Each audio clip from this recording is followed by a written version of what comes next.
No, we're not going to turn it off. We're live. Hey, we are in Nashville, Mitch. Oh, yeah.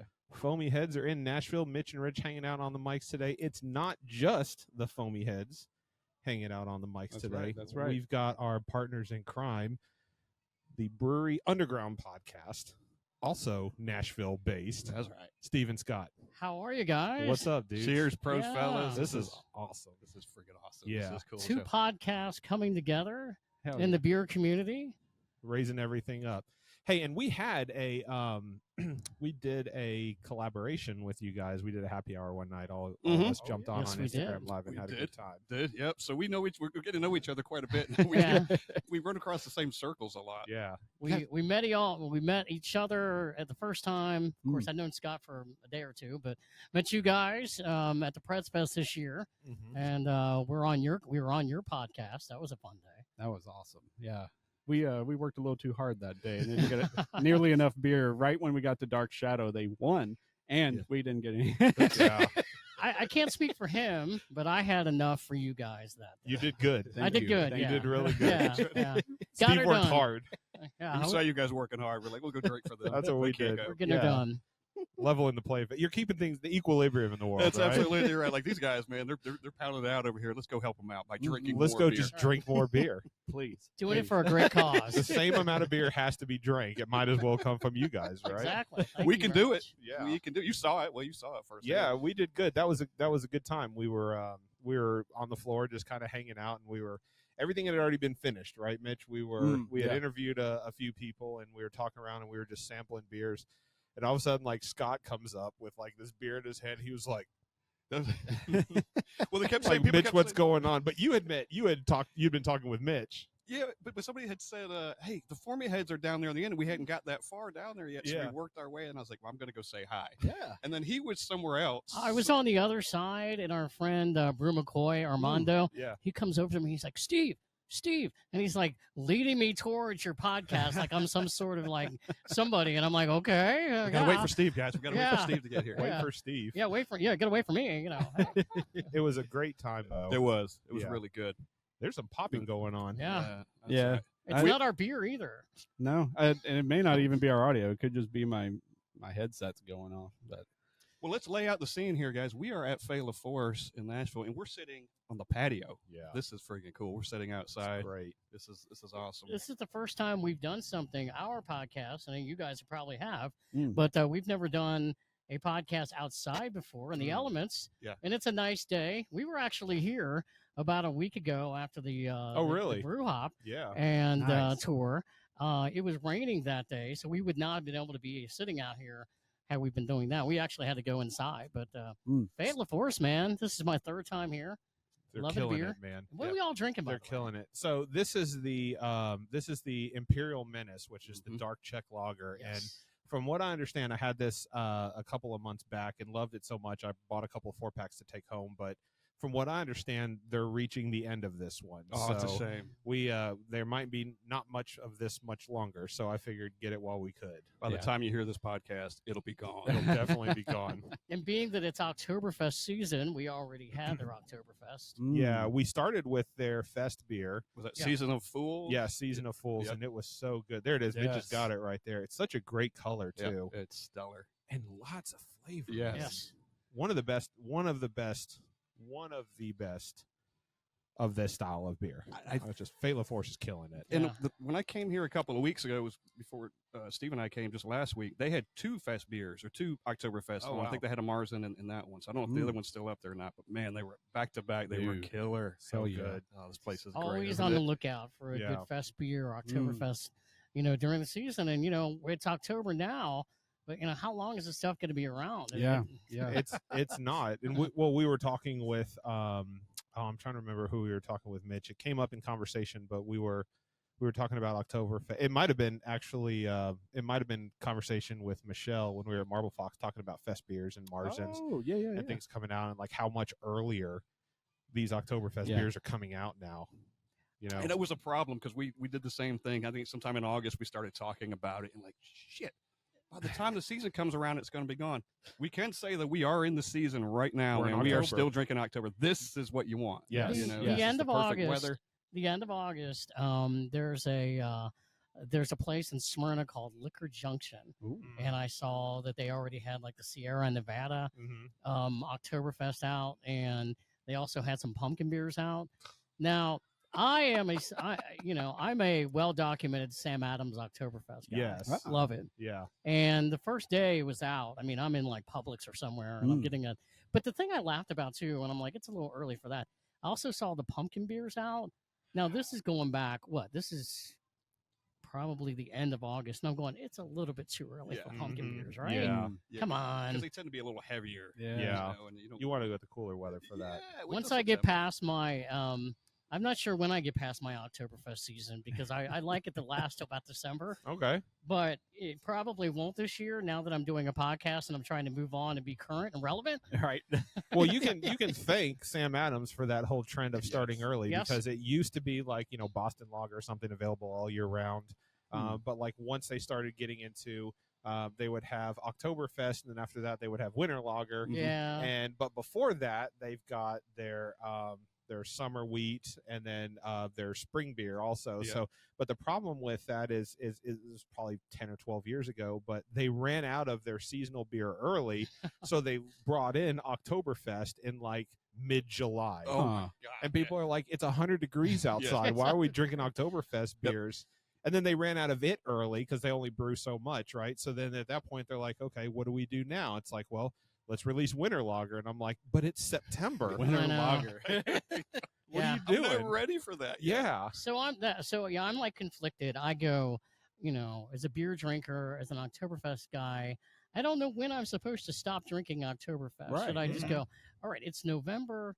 No, you drink until you're ready to. Until I'm ready. Done. So it's no longer there anymore. Yeah. You kind of wish it would last all year round. It might not have the same effect, like, oh, I can get it in July or I can get it in May or something. And it's like, I don't really want it then either. But when it comes out, it's a big deal.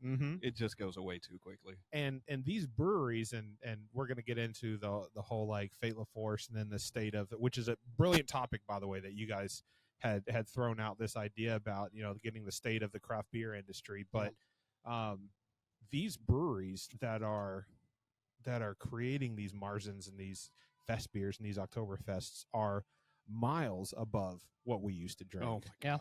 Oh my God. Because it's their own spin on things, and it's so much better. Well, and there's a demand for it. Mm-hmm. I mean, for people that love craft beer and especially Oktoberfest season, to me, if you're not doing that, if you're showing up, if somebody's showing up at a brewery and they're like, "Where's your fest beer? Where's your Oktoberfest?" I'm sure there's people that are just going to go, "Okay, I'm going somewhere else."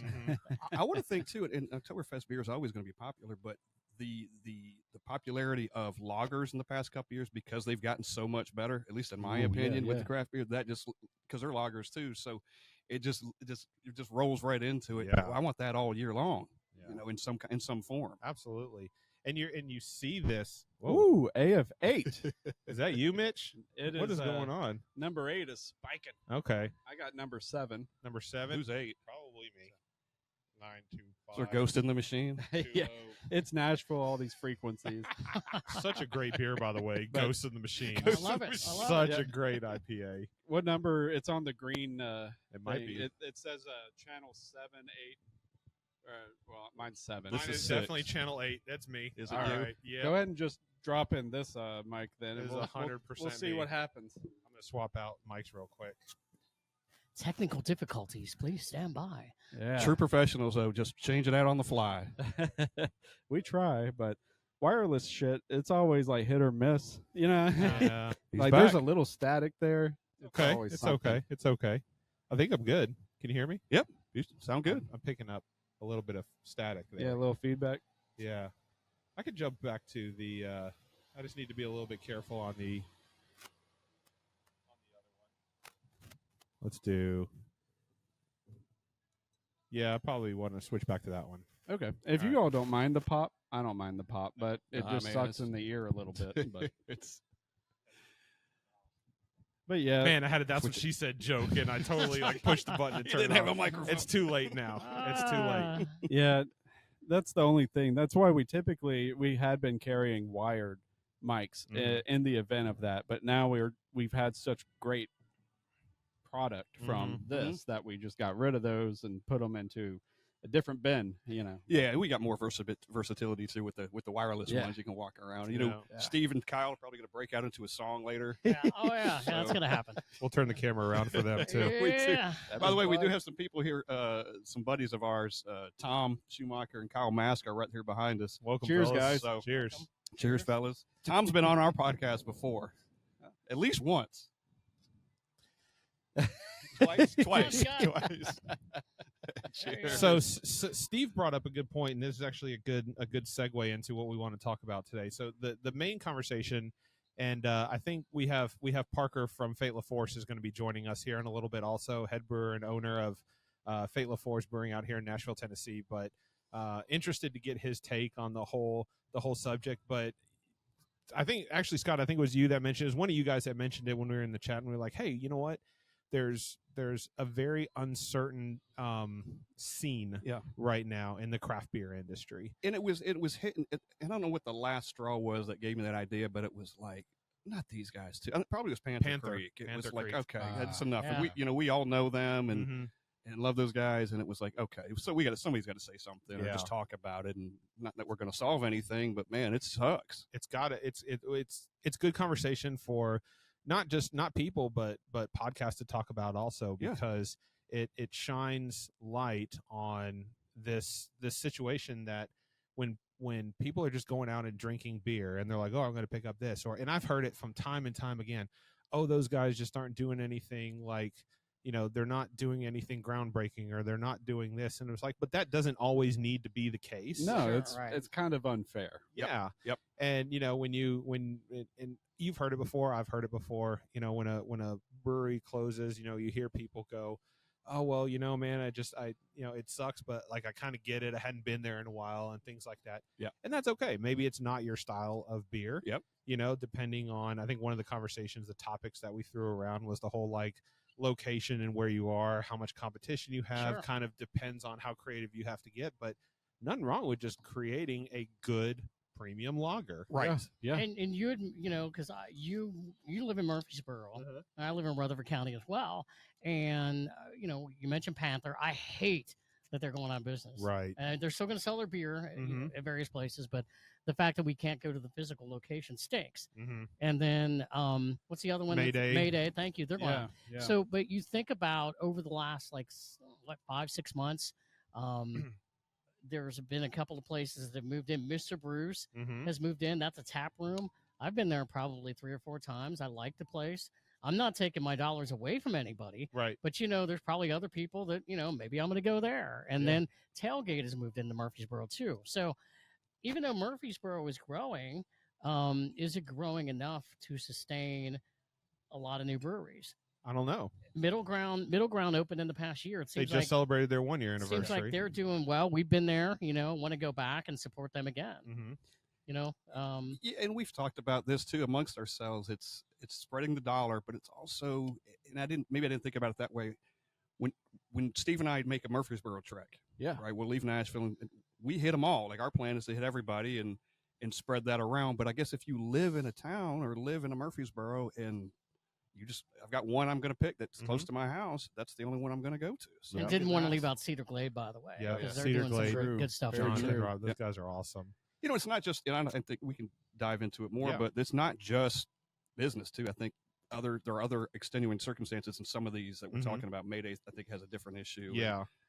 A lot of it's not just location, but a lot of it is, like you said, outside circumstances that we may not even think about as beer drinkers, that are probably, lease issues, buildings, and sometimes they can't go somewhere else. Right. Yeah. They don't have the money to do it. They have the money to keep operating where they are now. And then maybe the building manager, the lease owner goes, hey, you know what? Times are tough, man. Yeah. Inflation sucks. We're going to have to increase your rent by a few $100 a month. And beer's already thin margins, as we all know. Yeah, sure. Yeah. And if they do, hey, if you don't want to stay, we got them lined up to come in this spot, or sell the building or something. So that's unfortunate. It is. Yeah. So I love that point that you're making, and there's a Murfreesboro connection to what I'm about to say.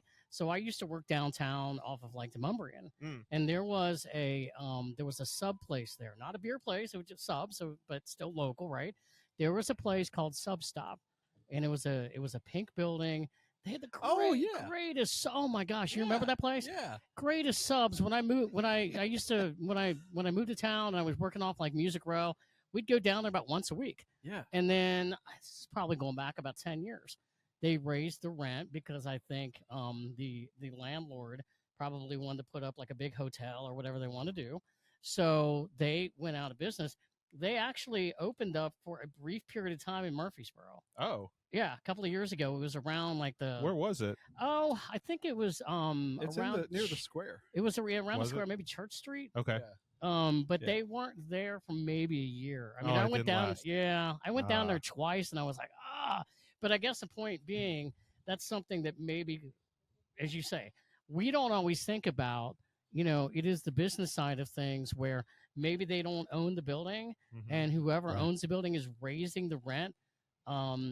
And that's a big factor. I mean, Yeah. it has to be a big factor. It sucks. To your Yeah. point, Sam's Sushi got booted the same way. Yeah. They wanted to sell the whole Printer's Alley thing. He had a little shop, super small shop off Printer's Alley, but he got booted.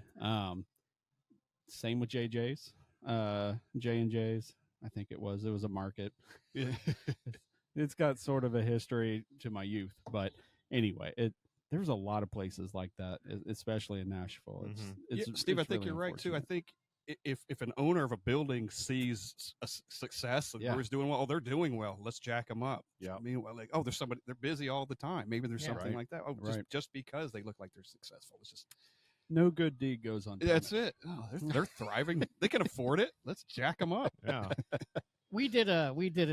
All of us did an Instagram live thing a Mm. few weeks ago, and one of the things I said on there until we started, you guys have been doing your podcast for like 4 years, Yeah, 4 or 5 years. Yeah. Okay, when we started this about a year ago, and it's not something I researched because why would I, right? Right. I didn't realize that there were a lot of brewery owners, and we were talking about this before we went on today. Like the guys at Panther, they have other jobs. This isn't just their full-time job. Yeah. So to me, I mean, I think that makes it harder too. Yeah.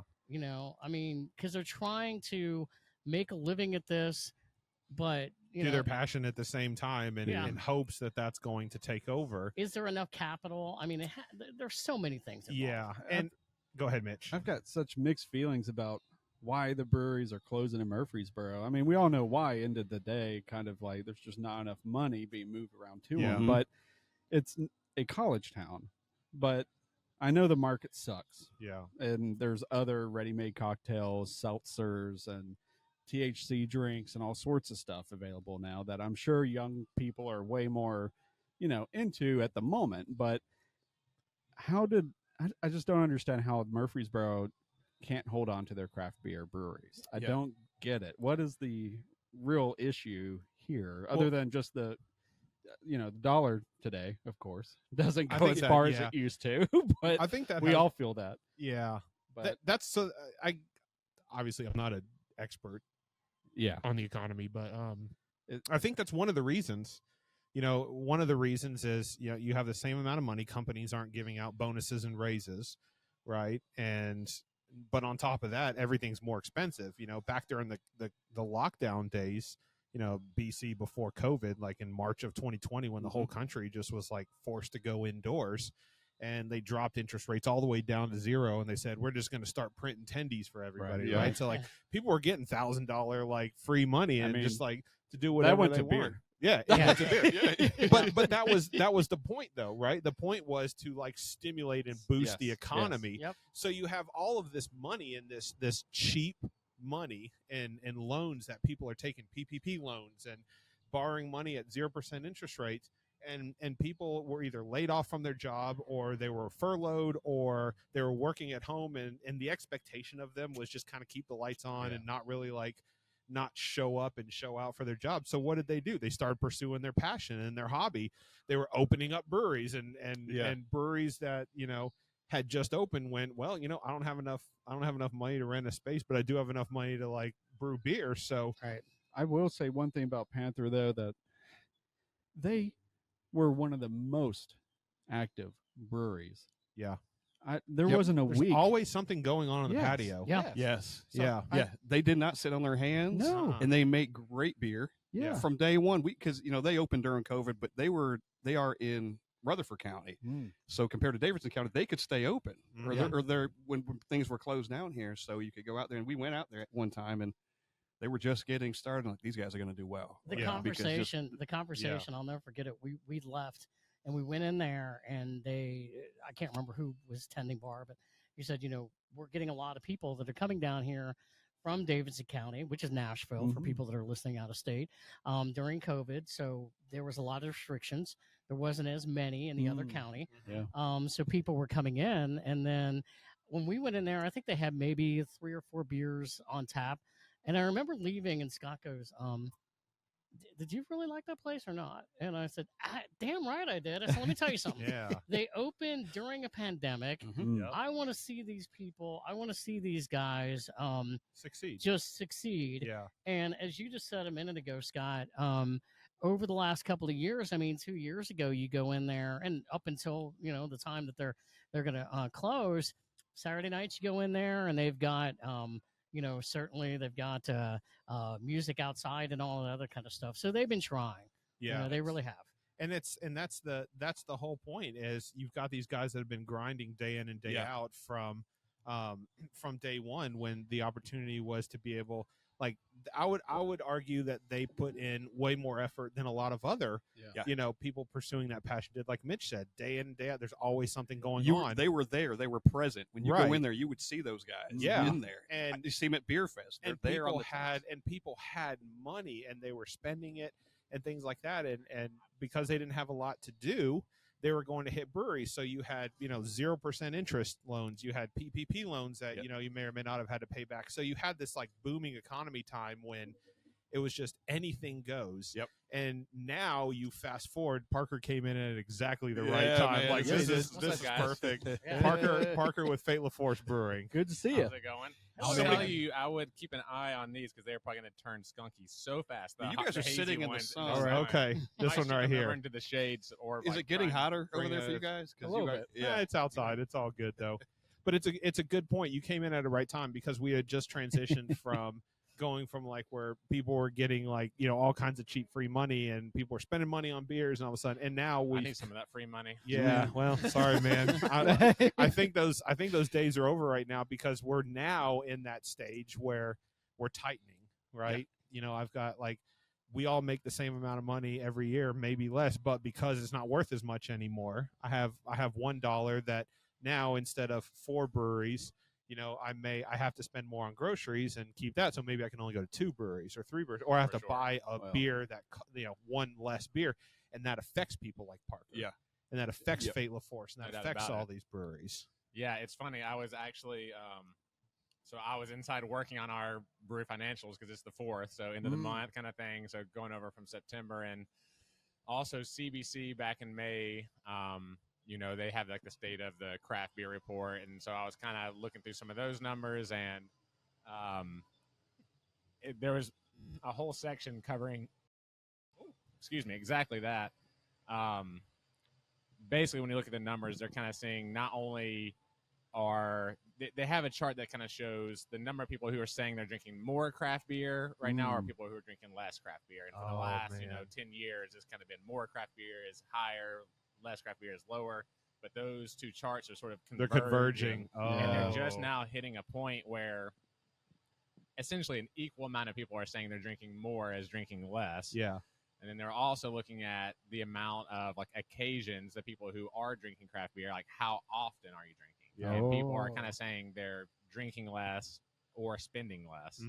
So we don't have, even if people were drinking less and spending less, as long as more people are coming into the market, then you can kind of counteract it. But we're kind of getting it both, where no more people are coming into drinking craft beer, and the people who are drinking craft beer are drinking less and spending less. So it's definitely tough. I have a couple of questions on that, but I am interested, because you brought us something else out here, and you mentioned that we probably want to get into this before. Yeah, I was very intentional trying to sit it in the shade, because that is a beer that we kegged literally yesterday. So it is as fresh as it can be. We got breaking news here. What are we drinking about? Oh, that's yeah, and we literally very citrusy. This beer is called Fresh Hop Amarillo. So you can probably guess what this beer is a little bit about, but it's our first fresh hop beer we've ever done.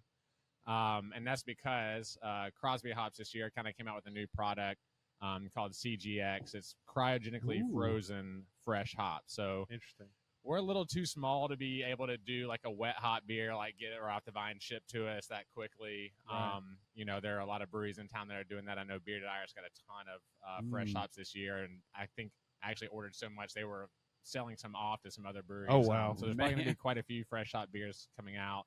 But we couldn't quite do the whole wet hop thing. But this is a good alternative. a good opportunity for Yeah. us. So basically what Crosby's doing is they're picking these Amarillo hops off the vine and taking them immediately in to cryogenically freeze them. Wow. And so that's just giving them as fresh as fuck. possible. Isn't that amazing? Yeah. Locking in all That's those really good. blends, That essential aroma, oils man. to give you like that super bright burst of like flavor. Oh, yeah. And then obviously it's we brewed with it, kegged it, and so it's super fresh for us too. So it is just like Amarillo a lot of times will give you that kind of orangey flavor, and this to me is just like Oh, it is. It's the orange first juice. thing. I mean, Yes. it is That's a awesome. You get that burst on of the orange nose, flavor. too. Smell it, boys. Yep. Yeah. Cheers. Yeah, Cheers, guys. Cheers to everybody. Yeah, thank you. Oh, Thanks for so bringing this super out to us. tasty, What yeah. are you calling this one? We literally named it Fresh Hop Hop Amarillo. Amarillo. We were like, we're talking about names. You know what? Like, why not? We just say exactly what it is. It's it's a hazy IPA, but Fresh Hop Amarillo is what we're calling it. It's killer. That's fantastic. It's so good. I love this style of beer. Mhm. It gives you a little bit of that juicy backbone that stays with Yeah. you after you finish the sip. But on the nose, this beer it's citrusy. It's hoppy, obviously, but it's dank too. So I'm getting some wet dank hops on it. So like to your point, like it may not be fresh off the vine, but like it tastes good. It tastes fresh. It's as It's close just as we can get. yes. I mean, and that's the thing. There's like definitely a stigma around like frozen foods and frozen things. Mhm. But like one of my favorite things to watch is like cooking shows and stuff. And there's a show on Netflix that David Chang hosts, and David Chang talks a lot about a lot of times frozen foods for most people is actually the freshest you can get that food. If farms are doing it correctly, if they're harvesting and freezing it immediately, it locks in Never all thought of that about that. freshness. Yeah. So if it's handled and treated correctly, a lot of times getting frozen ingredients is actually a lot fresher than someone harvesting it, processing it, shipping it across Right. country, Sits in on the a grocery truck, store, goes it on the comes to your interstate. house, and so now it's been off the vine or out of the ground or whatever for Yeah. a week or more. This is, essentially right off the vine in 24 hours, like that freshness is locked in, and then it's in the glass. It's definitely in there. You didn't lose anything on this Nope. one. Yeah. No, I don't think so. Nope. And you bring up a good point, because there's the stigma against frozen things. Like growing up, I was poor. I didn't have any money, but like, you go to these restaurants and they're talking about like steaks. They're like, oh, it's fresh steaks, never frozen. This never frozen. I'm like, what's wrong with frozen? Like, I don't think you guys understand. Like, I'm sorry that it's not like from the cow to the table in 2 days or whatever, but like, I never thought about that. You take something like hops right off the vine and you can put them in a truck and you can transport them and do all that kind of stuff, and you lose a lot along the way. But if you freeze it right as it's coming off, you're not losing anything. Yeah, that's right. Yeah. It's there. Yep. And then so people like Parker get access to this kind of stuff and they can brew with it, and it comes out to be an amazing beer. Yeah. Yeah, and there's so many, other benefits to it for us as a brewer, like for ease of use, for, yield. We don't have so much loss as using, if you're using whole cone, fresh hops, that they're like sponges. They're going to soak up so much of your liquid. So Right. your yield goes down. So there's a lot of other benefits to it too, but this is the kind of first time putting it out there, and we're like, let's Try give it it a out. shot. Yeah, And- don't let it be the last. Yeah, I Yeah, think that's please what came don't make out this a awesome. series. Yeah. This would be awesome. But yeah, this has got so much just like, it's just pure hoppiness. I was like, all right, I'm going to be really careful when I bring it out here. Set it in the shade, because as soon as it sits in Dude. the sun for like 30 seconds, it's going to start being Starts skunky. going. Is I'm that your all first like- sip, Mitch? No, I've been Okay. sipping, but I've been taking photo too. It's beautiful. The nose on it is super welcoming. Yeah. Holy crap. Yeah, it is so, like orange juice, maybe a little bit of that pineapple-y kind of flavor, because it's kind of got a light bitterness on the end of it, like not aggressively bitter, but a nice, light, crisp finish that kind of welcomes you back for another drink. Man. Just super citrusy and tropical. Are you going This to is can this nice. one? Is it being canned? Yes, Yeah. it's in Nice. cans. Good. We'll be taking some of this home. Are they today. available Yeah. today for purchase? Like They the are cans available in front Oh, of you. yes. Yeah. It's talking our language. There's going to be That's that awesome. much less when we leave here. Yeah. I always love asking this question of guys that or you're in what you do. Where do your ideas come from in brewing this kind of beer? Man, I mean, it's a great question. I mean, originally for us when we were getting started, so my business partner Zach and I were engineers at Nissan getting started, and we kind of randomly got assigned to the same team and kind of found out pretty quickly, like, oh, you like beer, I like beer. Oh, you brew beer, I brew beer too. Like, what do you like? And we kind of bonded over our love for Belgian beer. Yeah, that's what you guys started out for yeah, sure. And that's kind of how we got started. He, honeymooned with his wife in Belgium, and then my now wife at the time, girlfriend, was backpacking through Europe, and I met her in Belgium. So both of us have spent time there, love the beer, and that's like kind of what we fell in love with. And so a lot of the things that we started out with were all just kind of based on our passion for that. There was, Black Abbey was in town that does a lot of Belgian European stuff. And, they were really early into the market with that. And I think Nashville probably wasn't quite ready to embrace just in Belgian and European. So they, started doing a lot more American stuff to kind of supplement and complement what they were doing. And then we had, like Embrace the Funk that was doing the wild, funky, sour side of things.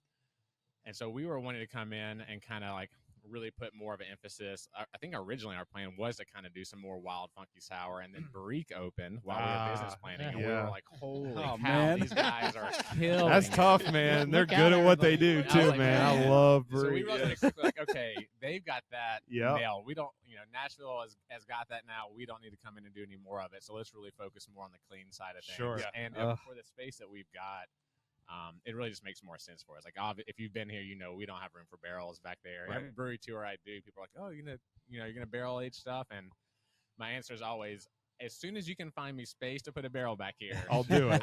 We will do it. Yeah. We want to do it. We just don't have the space for it. So that was kind of our inspiration starting out, and then, our name. Fait comes from the country motto of Belgium, L'Union Fait la Force, which means strength and unity. And so the whole concept behind the brewery was always meant to be this merger of old world meets new world, and like Victorian farmhouse meets like modern urban center. And that's so the tap room. Yeah, that's absolutely the that tap was room. you. Yes. So we were talking about that. We were inside grabbing a couple of beers before we hit record, and Scott goes, "Man, I love like the feng shui." Yeah. And I don't know. I remember what word you used, but what do I call it? Damn it. The artfully placed NBA jam. yeah, exactly. it is a perfect, eclectic. It's a perfect. That's the word you used. Yeah, and it's perfect. It does blend. It's a all good together. combination of like old school meets new school. Yeah. And so that's what we want the tap room, the brand to feel like. That's also what we want in our beer. And so we do all the old world Belgian, European lager, but we also want to infuse that with some modern and urban American beers as well. So we do, hazy IPA. We do some different IPAs, but we also love playing around with the like intersection of the two. So we were one of the first in the city to do a cold IPA, which, is essentially a lager IPA. And then we do a lot of West Coast Pilsner as well. Like you're infusing like, Pilsner guy over here. Old world Pilsner with West Coast American hops. And it's like a cool mixture of old world and new world. And honestly, balance. It's honestly a style that we've kind of fallen in love with, because we love hops and we love hoppy things, but I think Zach and I both are kind of like, we'll get into an IPA, we're like, oh, this is delicious, and then about 8 ounces in, we're like, this is a lot. Like, it's pretty big. But doing like a hazy pale ale, which we've done, or a cold IPA or a West Coast Pilsner, gives you all that hop flavor, but in a package that's super drinkable still, and you can actually have a pint of it for sure. Go for another one. Well, great thing you guys do too is the half pours. So if you find something like that and that's a little much, just do the half pour. That's a nice amount. And that's I was actually recently just quoted in a Punch article that they did a whole article on flights. So they reached out about like, hey, we know that you guys don't do flights, and there's this whole debate on flights or not flights. For us, half pours is the perfect kind of like middle ground for both. I used to work at RIP Craft Brewed over here, everyone's favorite beer bar in town that's no longer with us, but we did flights there, and man, bartending with flights was it was the worst. When someone came up like, oh, I want a flight, and like, all right, well, here's your flight card, and then they'd be filling it out, and then they'd be like, can I get a sample of this before I get my I'm like, what are you doing? Before I get a taster, can I get a taster? Yeah, basically. And then you've got the like boards, the carriers, and you know, all these different glasses you're doing. And I felt bad writing the names of the beers for you guys. Yeah, it was my tough. handwriting is not good. Well, And there's like 8 of them on a flight board too. It's Our like, point of fuck, sale he there filled was the whole Mitch, thing what up. language is bad. this? It's put number 1, number 2 on there. You know. So it was a logistics nightmare, but also like, you know, we put a lot of care and intentionality into the beers, and we want to make sure they're experienced with the same kind of Enjoy care an and entire intentionality. glass or a half pour. And so it's the reason we have, you know, 4 different types of glassware here, that each beer makes it into the right glassware, and that, you know, you're not going to drink, you know, a huge, like our, you know, Belgian dark strong or something, and then follow that up with just like a light lager that you're like, oh, this is just water at this point. You know, you can't taste anything in it. So the half pour is kind of our way of being like, yes, we want you to be able to come. If you've never been here, you know, we've got 12 beers on draft. We want you to be able to taste things and find what you like, but also we want you to do it with some level of intentionality that, you know, meets what we put into the beer. Yeah. So, and that's what I like. That's what I love about Fait La Force. And you ask anybody around town, Nashville or otherwise, and people that come in, because you guys just did the hop brewery. we were here last Friday. Earlier, and you guys were here last week. But like, Fait La Force is, it honestly, they're intentional with everything they do. And Parker, like you just mentioned, it was like we have different types of glassware. We have 12 different types of beers. Like, we don't do flights, but we do half pours to accommodate. Like, everything you guys do is with intention. And I honestly, that's probably one of the reasons because you guys are putting thought into things, that you guys are staying around. And this is, I mean, like, you guys just aren't 1 or 2 years old now. I mean, like, we were talking with you and Tenfold oh my God. back during the Ukraine beers, when you guys were helping brew that beer for Ukraine. So I mean, like, you guys are celebrating what, 4 well, it'll be years? 3 years. 3 years in February. So Okay. 2.5. Like, Yeah. just past that. It feels like a lot It longer. does. though, It does. yeah. But you came, you came from the time from, you know, opening up a brewery and doing things like that, and then you experienced the headwinds as, like, we kind of moved into, like, you guys experienced the supply chain crisis. You guys experienced the inflation going from, I'm sorry, but 5% inflation is bullshit. Like, I don't think Parker's expenses went up by 5% over the course of 2 years. For sure. And your demographic and, like, your how you look at the industry, I'm guessing, you can tell me I'm wrong, but I'm guessing how you look at the beer industry has changed, and what you're doing from, who knows, maybe what you were doing 3 years ago was so ahead of its time and visionary that you haven't had to pivot, you haven't had to change. But are you seeing a different industry today, and how are you reacting to that? I mean, the history of Fait La Force has been nothing but change. I think. I mean, it's been constant. And, you know, it goes all the way back. We started business planning like 2017, 2018. You know, signed our lease 2019, and thinking, all right, we're going to open middle of 2020, and then The fuck COVID you were. hit. Yeah, Oh, everything man. changed immediately. So we're like, okay, let's pivot. And, you know, we were fortunately or unfortunately, like, before COVID really hit, we were like, our landlord was dragging, build out was taking forever, and we were like, hey man, hurry up. And then COVID hit, and we were like, you know what? Okay. You know, take your time. Yeah. We're in no rush. And so things took longer. So we wound up opening 2022. And so when we opened right at that transition point of, like, we're still masking, but social restrictions are kind of easing. Like, you can open up normal business, but you know, social distancing and masking, all that stuff is still happening, but it's kind of on the tail end of that. So within a few months, we're phasing that out. And that whole first year, you know, is like just letting people know, hey, we're here. People are finding out about it. So we're like starting off slow, but slowly getting busier and busier. Going into year 2, people have found out about us. And so now we're rapidly adapting, trying to, you know, just meet the needs of the market, because people are back out, but COVID has still had that sort of lasting, lingering impact of social patterns and behaviors and inflation and a lot of things. So changing, and then coming into, you know, we still had good growth of year 2, and then coming to year 3, an election year, when people are always a little antsy and nervous and Parker, like man. holding on to their Always. money. And of course, inflation is still a thing. And so, people are spending a little less. And then you've also got increased competition from THC seltzers and, you know, tons of openings of breweries, but also more wine and cans and accessibility to like alcoholic Dunkin' Donuts iced latte. You know, Dude, everything's yes. got alcohol Twisted in it tea. now. Yeah. Yes, Yes. everything. Yes. So it's a market where people have less to spend. People, I think, are a little bit more health conscious now and drinking a little bit less. Yeah. And then there's way more competition from various sources. Even Sunny D's in the game. Yeah, I mean, Yes, they everybody. are. They all and are. in Tang. Well, I mean, Southern Grist makes a Tang. So- Tang. We've, Hang on, what? They're a melted snow cone. They have a Tang. Oh, I saw that. Okay, yeah, the Tang powder. Yeah. So we've, started off when we opened, we're like, all right, we're just going to do beer. We don't want to do food. We're beer guys. We're not going to do food. We don't want to do liquor and wine. We're going to do beer. We're not going to have TVs in here. It's just going to be that. And then slowly but surely it was like, oh, I think we probably need some food. And like, you know what? We like college football. We're in the South. Yeah. Like, maybe we should throw a TV or two up in here. And You want people to stay longer, right? Yeah. Or be a destination to come to on a Saturday afternoon in SEC country. Exactly. And then slowly adding like, you know what? Not everyone, as much as we want them to drink beer, and as much as I think if you try it, you're going to find something you like. Yeah. Not everyone does drink beer, so let's add in wine and now cocktails. And so it's been like every step of the way, we've kind of like, all right, where's the market? What are people doing? Where are we seeing success? And like food is the biggest one. So we had done snacks, and then we kind of added our own sort of food program, and then now we've added on Jambox, which sandwich good call, shops, by the way. and Amazing. so now we have a more full service, all the time dependable, food program that's really solid. So yeah, it's just been a lot of change. When Can okay.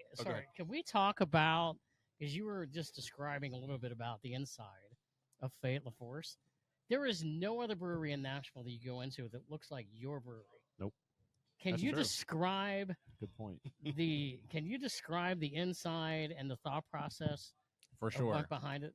So yeah, so that was, getting like as we're opening, that was one of our kind of core pillars that we wanted to stand on, is that, a lot of craft breweries, like through the big kind of craft beer surge, were opening, and a lot of it was like the tap room was almost an afterthought, right? It was like, we're opening a brewery, we're in a warehouse space, we've got all this industrial space, but we want to have a place where people can drink. So maybe let's just like throw out some folding chairs and some tables, and it's just like very concrete, metal, maybe some rustic wood. It's like very masculine, kind of just like industrial warehouse space kind of vibes of the tap room. And we're in a very multicultural, diverse city. Let's create a space that is intentionally welcoming and, a place that everyone feels welcome into. Craft beer historically has been a very monocultural, bearded white guy around the table. I resemble that remark. Yeah, exactly. You absolutely I do resemble I that haven't caught remark. up to you yet, though. And so it's like, all right, all of us are going to walk in here and still feel comfortable and drink a beer, but let's make it where it's also anyone else can walk in here and feel comfortable and have a beer and sit around the table and talk and have a good time and feel comfortable. So Intentional. our tap room was very intentionally made to feel kind of like our, what I described as our kind of business model, and what we want our brand to be around is old world meets new world. So the way we've described it is like an old Victorian castle was left abandoned, and then an urban core developed around it. So like they left this this Victorian room, but an urban core came around it, so people came in and kind of like started putting some neon in and an NBA Jam machine, and it's like Love the now it's NBA like Jam that machine. urban modern place, but it's still got that velvet and gold and bronze, and we've got Mannequin Piz, like the famous statue from Belgium, in there as our mascot that we You have a dress up. chair in there that looks like it's from ancient times, like All of that, 1800s or something. I mean, all of that stuff was thrifted for. I mean, over those 2 years of construction delays, we basically took that opportunity, like, all right, let's just be on Facebook Marketplace and estate sales and anywhere we can find, go thrifting for stuff. And so, we have a leather couch that was Amish made. We've got some red like velvet furniture that actually came from just up the road from a house off of Facebook Marketplace. We've got the kind of centerpiece, the blue couch and white chair. That actually all came out of a double wide trailer in Jackson, Tennessee. Nice. It was all plastic covered, and That's like great. when we got it here, like we kept the plastic covering on during construction, but once we're getting close to open, like, all right, let's take it off. We took it off, and it was brand new underneath. They were like, "This is amazing." That's so, great. it's everything in there other than just like the main seating and bar seating. Like everything in there was thrifted from somewhere. I love it. That's great. I remember when you guys opened, and I alluded to this earlier, like when we take a trek to Murfreesboro, we like to hit them all. Mhm. You guys open, and you're like, oh, shit, they're right down from New Heights. So there was another one. My point is, it's another one on the trek. When I'm in this area, Yep. we're gonna hit New Heights, we're gonna hit Fayla Forest, we're gonna hit Tennessee Brew Works. So to me, it was a great thing. Add another one. It was like, oh, there's another one we get to do, on a Saturday afternoon or something. And that was definitely, pretty intentional too. When we were looking at spaces, the soccer stadium hadn't officially been like, the pen hadn't hit paper yet that the soccer stadium was going there, but all the rumblings and inklings were like, all right, the soccer team's gonna go there, and we're doing European beer, so we're Seems like a good fit. it's a perfect fit. So, and also knowing that if that stadium hits, the economic development that'll hit the area will be, only benefit us. And then also being within walking distance of a few other breweries, New Heights, Jackalope, Tennessee Brew Works. There's Disc in the cidery around the corner, as well as some other bars. It's competition, but it's also now becomes a destination where people can come and hit a few places, and so we all can kind of piggyback off each other. And we're like, oh, you like this? Well, walk around the corner. There's another great spot to go to. That's right. And I bet you get this too. If somebody's here, they're like, hey, where can we go? What's next? If we want to leave here and we want to, Every day. And they probably do the same thing for you guys. Yeah, of course, every day. And Scott and I were just here a week ago because we were doing the Music City Brew Hop tour. So you're kind of describing that, like you guys are on the tour. How important has that been to partner with those guys? Talk about that. It's super helpful. Their business is also essentially craft beer business. So they're feeling the same headwinds as we all are. If people are drinking less, then that's less people who want to ride a trolley to go drink at all these places. Right. So they're definitely having headwinds, but we're definitely all trying to kind of partner together to boost that. Because the trolley is super, super great. They do private rentals and stuff, so it's not running every day. It runs Friday, Saturday, Sunday, but sometimes the trolley's down for a private rental, and you can feel it. Like, when they send out the numbers and you see, oh, they're going to have 30 on it today, but none tomorrow. Like, you definitely feel that. And so, we just got done doing, the Olympics happened this summer. So we did a beer Olympics thing with all, 5 of the breweries on that loop and the trolley. That's right. To kind of like highlight, like, hey, like this is a fun, like pretty affordable activity. I think the trolley is like $40 for the day. That's And cheap so- entertainment. in Yeah. today's Yeah. world. It is. Yeah, it really is. $40, 100%. you get to go to 7 different breweries on the route, and it's kind of like, it comes by every hour, so you can pick your own schedule. They were just here. They just pulled up. yeah, Yeah. they Yeah. came by. Well, when we Was that came what that here was? Yeah. Oh, okay. When we came Yeah. here last Friday, we stayed here for 2 hours. We're like, okay, we're gonna, we did the 1 hour the first time, 2 hours here, and then we jumped on to somewhere else after this. Nice. Yeah. So because we want to spend, we had been before, but Steve only got to spend one beer's worth of time here before because it was back in January when it was cold and it was for that Only week. 12 degrees out, and And we we left. decided to go to. Here's the funny thing. We decided it was 12 degrees outside.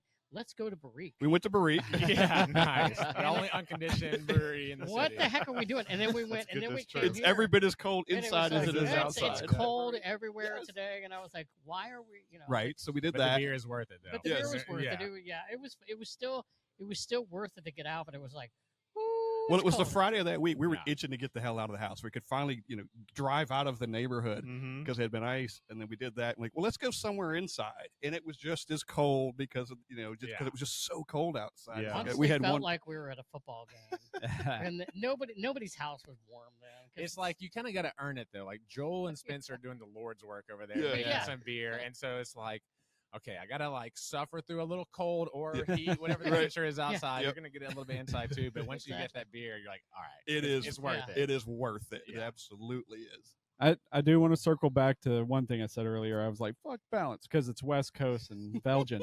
But we got to talk to some breweries that came in with CBC. Is it 2 years ago or Yeah, what? it was 2. It would have Right. been 20. Yeah. It was St. Bernardus, Duchess, and it was a fucking was a good time, blast. yeah. But I was joking about fuck balance. Obviously, you're about balance. Yeah. But is there anything you want to talk about balance since you do have a lot of Belgian forward brews? I just want to ensure that, if you have that kind of face, talk about balance. So maybe don't fuck balance. Yeah, I mean, it's an interesting thing. I mean, are you talking specifically in terms of like an individual beer or like the beer lineup itself? It's a good question. Whatever Belgians would like to hear. I would think probably just on a beer by beer basis. When you started, I loved the Saisons. Yeah. And those were absolutely killer. No one else had anything like that. That's what got you here. Yes. Was that Belgian style Saison beer. Mm-hmm. And that wasn't being done in Nashville, at least not in this area a lot, because you've got Embrace the Funk and you've got New Heights doing a lot of West Coast stuff. But initially there wasn't a lot of what he does. True. I hadn't had any flavors like that yet. Yeah. So Saison is what we love as well, and it's kind of what got us into it. And we got the orchestral fanfare. That's like our house Saison that we always have. And for anyone in the region around here, like the most comparable thing I always say is like Blackberry Farm Classic. It's, tried and true classic Belgian Saison. Zach and I, we've bonded over our love for Tank 7 from Boulevard. Like that beer is unbelievable, which apparently Boulevard is not distributing to our anymore. So if anyone's got some Tank 7 laying around, man, we'll take it. But yeah, I mean, for us, stylistically, how our palate kind of, I guess what our preference is we like things to be a little less sweet, a little more dry, a little more earthy, a little more bitter. Like we essentially just, when you look at a style guideline, if there's like a sweetness bar, we're always on the less sweet end of it for sure, like right on that kind of line. And same thing with our Saison. Our Saison is really classic. It's earthy. It's got a little citrusy note to it. It's got a little bit of that peppery finish, some bubble gum in there in between, but it's like super, super dry. Yeah.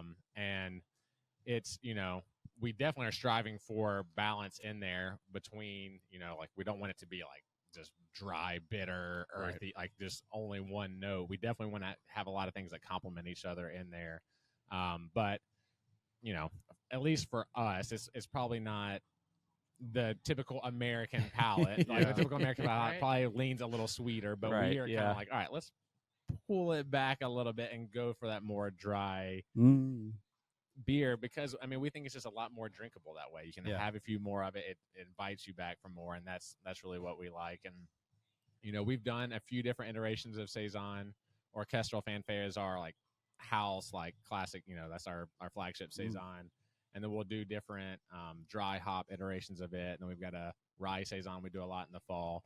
At one point early on, because we've said, we'll always have a Saison on. It's anyone in the beer industry will tell you Saison does not sell. It's always going to be your worst seller on your draft list. People don't order it. But it's you guys' house beer. But we love it. Yeah. And early on, we had one Saison, and then we had 2 Saisons on the draft list. And then at one point, we got to 3 Saisons on the draft list. And it turns out that is too much Saison for everybody. So that's a beer name. Too much Saison. Oh, there's your next beer. Too much Saison. So we've grabbed the reins like, okay, we may want 3 Saisons, but we also have to sell the beer to somebody. And so let's maybe 1 Saison at a time is enough. It's interesting. Scott and I were just talking about this on a recent podcast, and we mentioned, because we did a podcast about the brewery tour and what we got from you guys.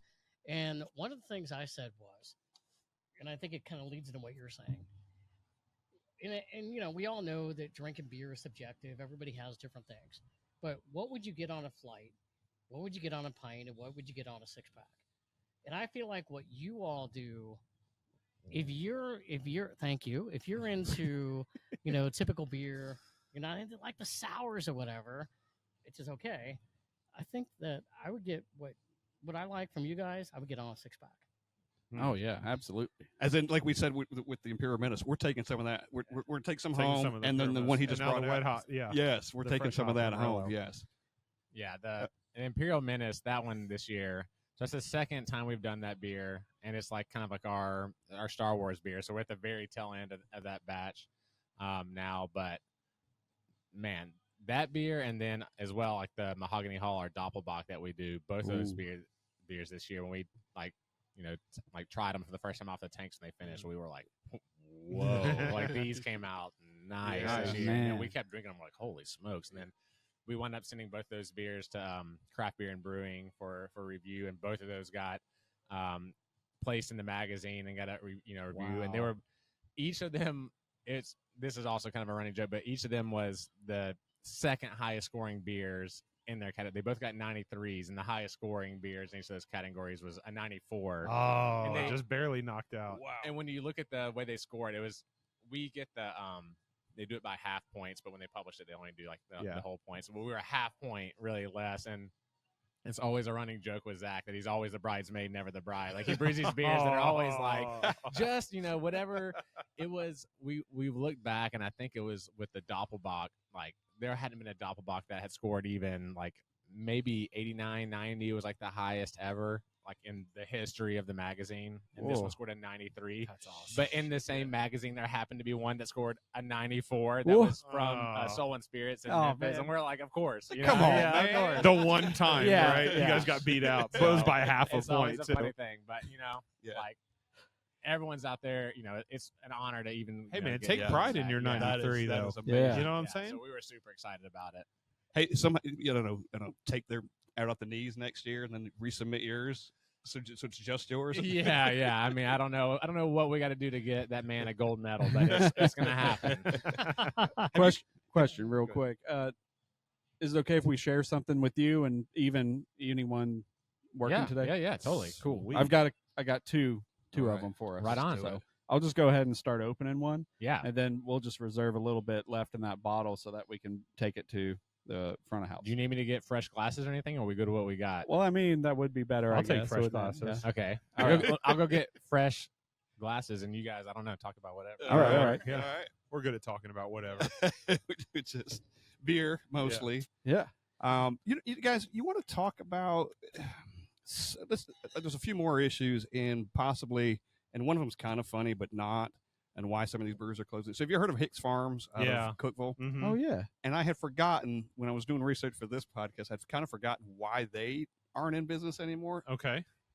They had a drag show In Cookeville. in Cookeville. Oh. That's not a good look. Not for No. Cookeville. Now, hold on. I'm sorry. Don't get me wrong.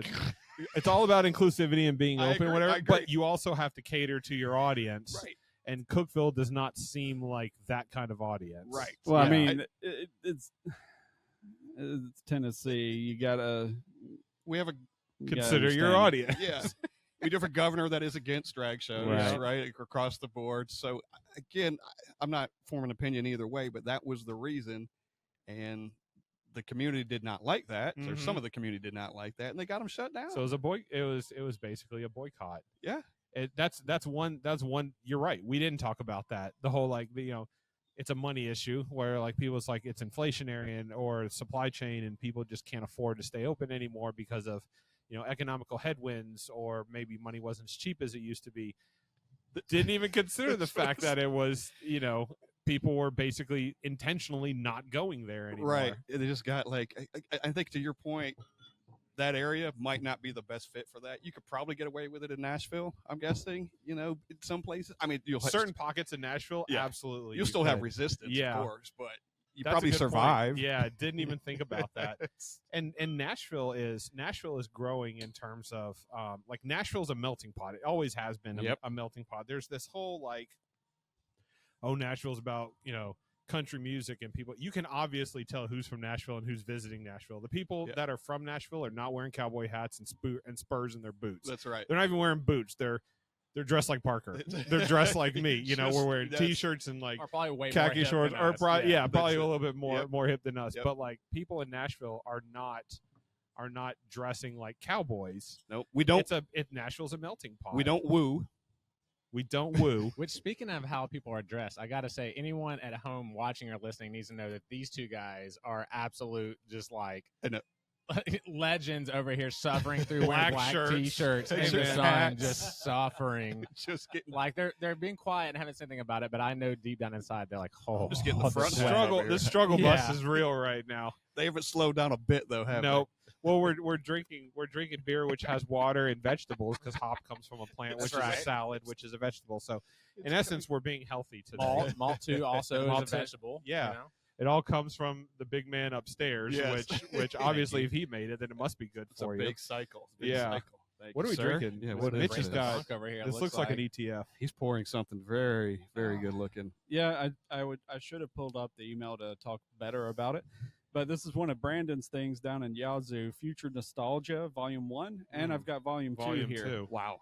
And it's a, as convenient as it can be, it's a Saison brewed with rye malt, orange blossom honey, and Amarillo hops. That sounds So amazing. this whole Amazing. series is exploring unique and rare honey varieties from around the world. And we'll keep it interesting and leave that open. I hate when Mitch does this, and I end up because I always talk so much shit about sours and how much I don't like them, and then Mitch brings up something. And there's a whole nother story beyond that, and then he'll bring something like this. I'm like, I got another sour I got to drink or whatever, and it's always good. Yeah. Every single one of them he Yeah. makes is always good. You're going to have to stop saying you don't like it. I at some point. Well, I haven't said it this time. Like I kind of joked about it, but I'm not gonna intentionally say it this time.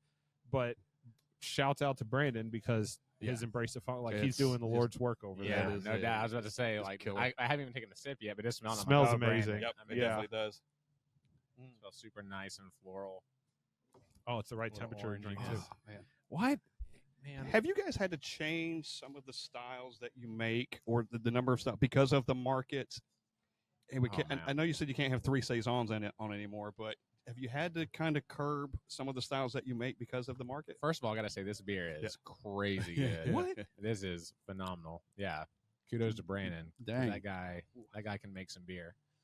I'm Man, not going that's in. delicious. I'm not going in for a Sorry. little bit more. Yeah. Just save some for up Yep, front. does it.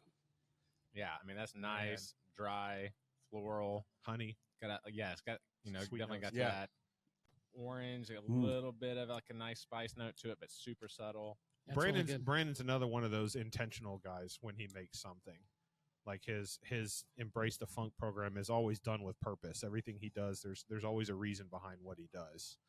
Man, this is good. Yeah, a little pepperiness. That is really, really nice. Did you get it from Yazoo? Yeah. Mitch? You have to go there and get it? This Um, is Have we had to pivot styles?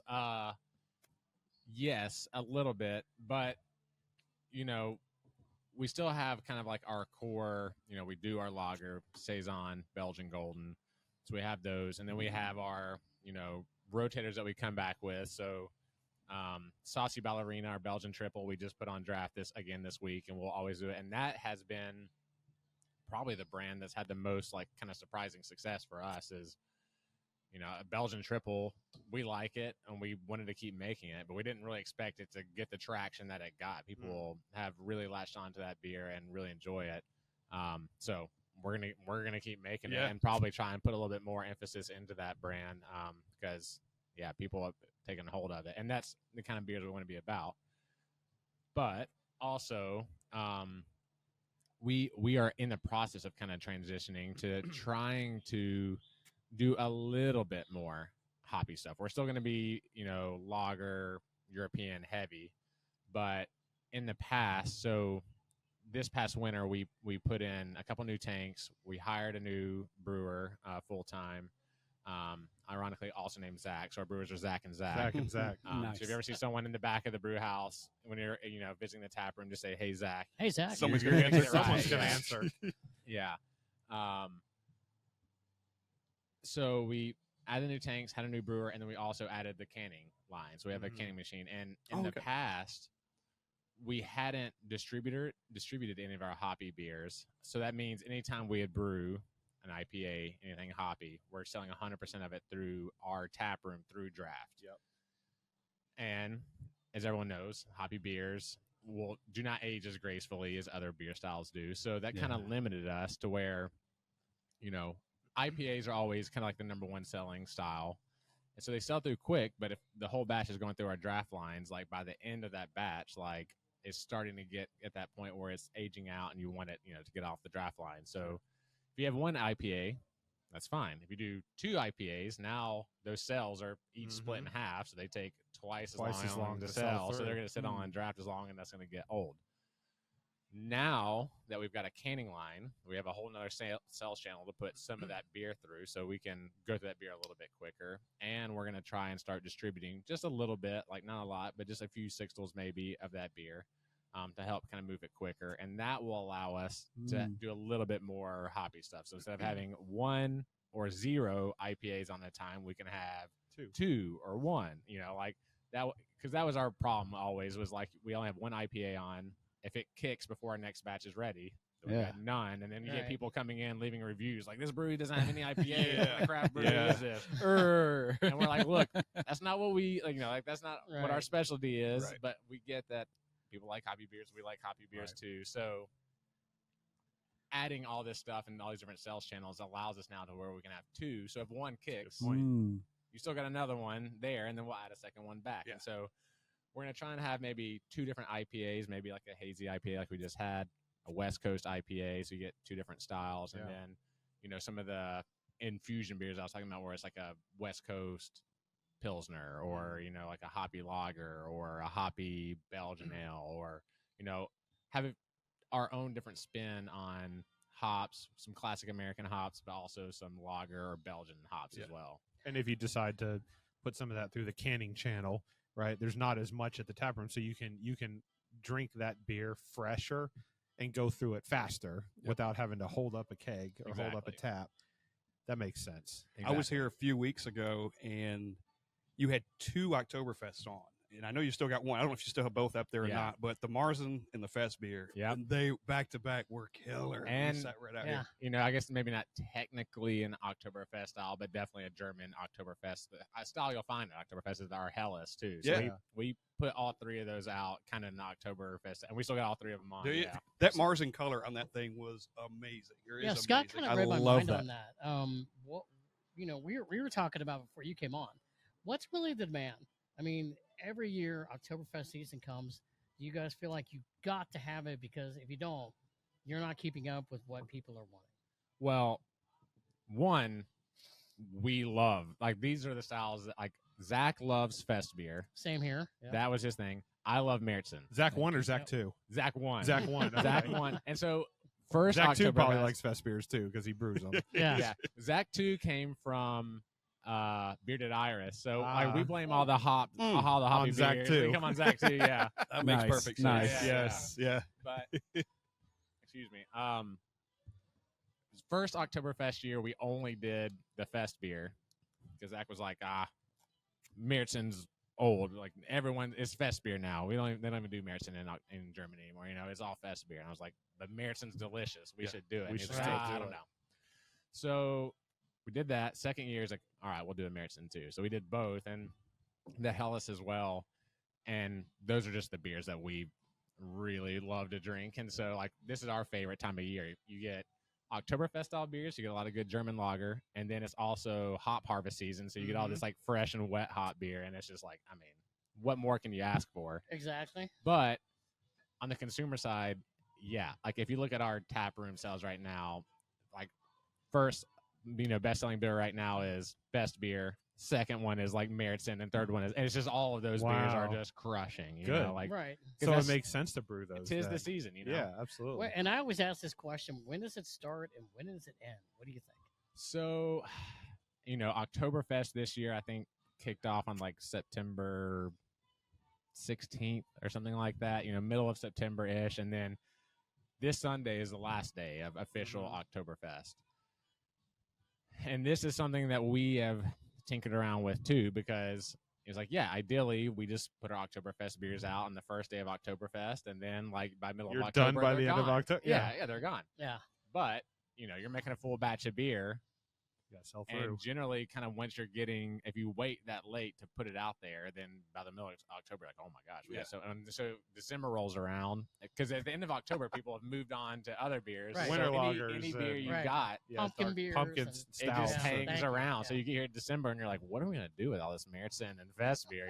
So this year we shifted things up a little bit to launch everything at the start of September. So we're not like, there's a lot of breweries that are putting out these beers in July, which is crazy. Oktoberfest pumpkin beers in July. Yeah, it's crazy. But also from the production side, I get it. Like it's the same reasoning. You have to get out ahead of the holiday because people are building anticipation for it and getting excited about it. And then once that holiday comes and goes, people are on to the next thing. Yeah. So you need to plan your production out where the sell through is done. So I get why people do it, but it's also hard not to roll your eyes every time you see like a pumpkin beer on the shelf in July and you're like, what are we doing here? Why are we doing this? I kind of equate it to the season of Christmas season. Like it seems like after 4th of July, you can go in some stores and already they're selling like Halloween candy and Christmas trees, and I'm like, is that the way Oktoberfest is becoming? Like it's a marketing thing where like, okay, got to move on. I mean, Probably. Do you think it's becoming that way? I mean, a little bit for sure. I mean, everything is definitely strategic, and you're wanting to get your beer out at its freshest and get it pulled through. And so, it's a little bit easier for us. We're a tiny brew. We're a 5-barrel system, and then the Hellas we do 10 barrels of because that we'll keep that going for a little bit while longer. And best beer and mates, and we do 5 barrels of, so we can move through that pretty quickly with cans and draft, but. A lot of the other breweries in town are 15, 30, 60-barrel brew houses. They're making that much of that beer. Yeah. I know with the big brands, Sam Adams one it's the store shelf, the spacing on the grocery stores. Yeah. They want the stuff on the shelf. Kroger Before anybody else. Yeah, too. they're like I think Brian Geis said their biggest customer was Kroger. Yeah. They want it on the shelf, as soon as possible. And so that's the thing. It's like it's easy to gripe and get upset like, oh, why are these breweries putting it out there? It's like, well, it's because they're making X amount of it. There's always excitement leading up to and during a holiday, and then once that holiday is, everyone's doing Halloween stuff right now. Everyone's excited about Halloween. Yeah. But as soon as it's November 1st, On to the next one. no one cares about Halloween anymore. It's Now Christmas. It's Christmas. We go right into Maybe Christmas. some people do Thanksgiving, but basically it's Christmas. I think you're saying basically, who Scott Murdy is of National Brewing Company. Yeah. And, we interviewed him at their brewery because we did a whole Oktoberfest thing with him, Oktoberfest thing with him. Nice. And I think that he basically kind of coincided with that, and the pumpkin ales and things like that, that it's earlier and earlier because it's just what it Well, it's a good is, pop. man. Did you hear that? I hope the I microphone mean, got hot. ultimately, Totally. ultimately, expect anyone brewing beer, they're one doing it because it's what they love to do, and they're brewing the beer they love. But also, like, it is a business, and so they're brewing what consumers want. Hopefully, if you're going to be a successful business, so if consumers are asking for and buying and wanting pumpkin beer in July, then Pumpkin beer in breweries July. are going to That's make just- pumpkin and sell pumpkin beer in July. It's so wild to me to think that July for Yeah. Oktoberfest pumpkin beer, any of that. It's just But wild. it is, like, as you guys are sitting here roasting in the sun in your black shirts, I know you both are yearning for the crisp days of fall and autumn to come. And, like, everyone kind of has that a little bit. I'm And not so- mad. I'm not mad either way. We're drinking a lot of good beer. By the way, what was the name of that series, Mitch?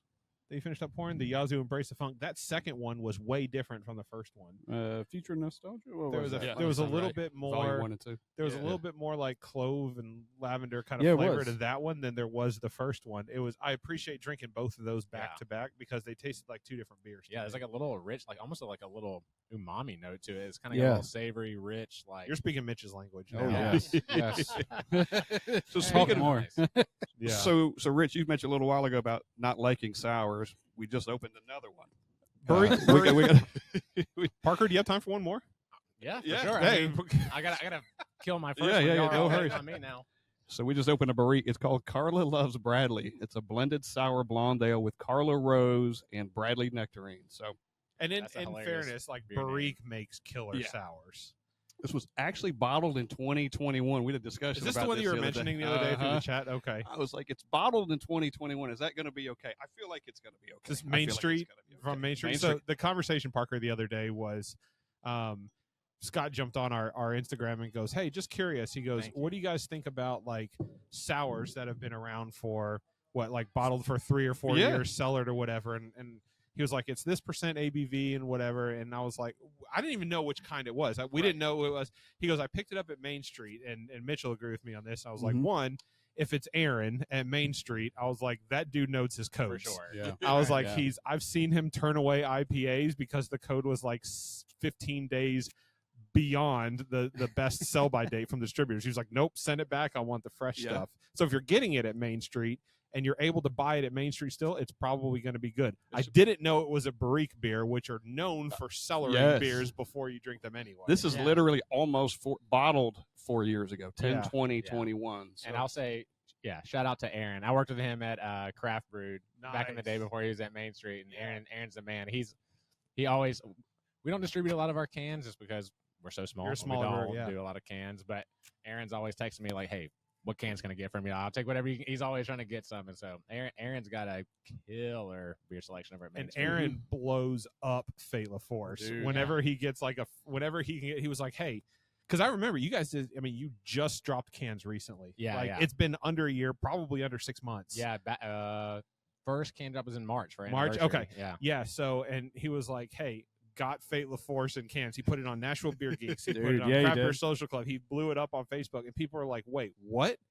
Yeah, how did they get? Yeah, and he was gone. Like, it was gone. I knew there were some people. It was 2 days later. He went there and he was like, "Nope, I don't have anything else for you. Fait La Force is gone, cleaned Somehow out." that river is a real dividing line, and it's like getting over here or getting over there. It's like I'm gonna cross the river. Yeah. I'll say this: this definitely puts the S in sour. That's for sure. Doesn't it? Yeah. I mean, Yeah, it really does. like you guys referred to, the barrique Oh, is yeah. killing it on this stuff. It is Oh my a God. sour of the sours. It makes my Whoa. gums sweat. Yeah, even the smelling is definitely it makes my nose tingle. Yeah. There's some Mm. acidity to it. I didn't smell that one first. But it's That is a nice. very enjoyable sour. It's definitely His got nose that, is stone tingling fruit over here. nectarine It's only to it. 6.5%, so it won't kill you, but it is sour. But this Sour beer senses are probably tingling. hasn't lost any of its flavor in the 3 or 4 I'm gonna years guess that not. it's been bottled. I'm gonna guess It's not. it's got loads of flavor. It's really good. Shout out to Barrique. Yeah, the fact that it's a sour probably helps that it's 4 years old. Mhm. Yeah. Man, yeah, I'm similar in like, not all sour beers are my cup of tea, especially if they're like wildly sweet milkshake sour kind of thing, and then even some wild sours can be like They're a funky, little man. over the top. Yeah. There's Mitch? something about stone fruit sours where it's like nectarine or peach or something. Like the acidity with that peach nectarine kind of flavor going on with that acidity is. I think there's something like nostalgic or something to maybe like Warheads or something. I don't know. but like, Yeah. Or just like peach ring kind of candy. Mhm. And the Man, it's so ingredients good. are legitimate. Like they're the real ingredients. It's not flavoring. It's none of that stuff. It's real.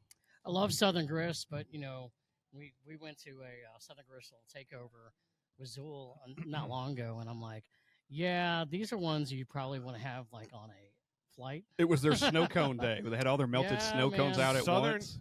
Southern Grist and Zool, like those guys have, and 450 also, because 450 does like their what do you call it, their sour series or whatever it is, or their slushy series, and they're kind of more, I guess, more like fruited, like slushy sours. But when I've seen breweries lean into those kind of sours, and they lean into that style, and I just, it goes back to your question, which I don't think Parker ever answered, but like, what were you getting on a flight versus like a draft versus a 4-pack? Yeah. I don't feel like I'm drinking 16 ounces or even 2 or 3 beers back to back of something that heavy and sweet. For sure. I'm enjoying that in like a 10-ounce pour, or maybe even like a flight. I'm doing something like that, and I want to try multiple, but I don't think that I'm drinking those all day, especially not in 90-degree weather when the sun's beating down on me. Even as good as that Zool PBJ mixtape is, I'm good for one. Man, No, I'll give you they have their place. I'll give you a Yes, I perfect love 'em. example. So a while back, Marble Fox did their peanut butter and jelly. No crust. No crust. Yeah, no crust. And I got it, and then it was like a 16-ounce can, Mhm. and I'm sitting on my porch of my house, and I'm like, ooh, Yeah. yeah. After about 12 I mean, ounces, you're like, It's good, but I'm like 16 ounces of this. Well, it's coming up on cooler season now. That's- So maybe it's I not mean, for I that. tried the I don't know. Zool mixtape for the first time at the First Tennessee Park Yeah. Beer good. Fest, and I mean, I have a 4-ounce cup. I got a 3-ounce pour of it, and I drank half of it, and I was like, I get it. I mean, this is a wild. I mean, it's a peanut butter and jelly sandwich. That's pretty cool. I mean, I really thoroughly enjoyed my 2 ounces of it, and that's all I need of it. Like you're not eating great. multiple sandwiches Yeah, back to back, no. just like you're not drinking Like, the same this is beer good. back to back, all that kind of stuff. Would you stand in line at Zool for 2 hours to get it? Yeah, I can't imagine. I mean, different strokes for different folks, kind of thing. For me, like, I mean, I'm a boring beer drinker. I like lagers, I like pilsners, I like saison, I like Märzen. Okay. And some hoppy stuff sometimes. Okay, question. What does Parker drink when he goes home at night? When I go home at night, I mean, like, if you go in our fridge right now, there's Narragansett Lager. Okay. And probably some High Life. And then there's probably some Fait La Force, lager and saison. Like our Mornings of Gold Premium Pale Lager. Mm-hmm. Great. Nefarious Fellow Belgian Pilsner. Love it. And then if I want to get crazy, and do like, our West Coast Pilsner, a little hoppiness to it, like the majority of beers, I would say 95% of the beers I drink are 6% ABV or under. I'm usually just drinking some lager, Pilsner, saison. That sounds like super boring. Yeah, beer flavored beer. I've leaned into it this past year and a half, 2 years, and I really enjoy the little High Life ponies. They're a good time, man. They're great. Good time. Yeah. How big are those cans? You ought to 4 ounces? I don't know. Okay. They're small, wow. man. Right. They're small. I mean, you ought to do a podcast on just that. I think it's a great point because when we did the brew hop tour about a week ago, we went to a couple of places, and one of them we went to was Tennessee Brew Works, and we got their fancy sour. And I said, it's good. Would I have it on a 6-pack? Probably not. Would I have it on a pint? Maybe.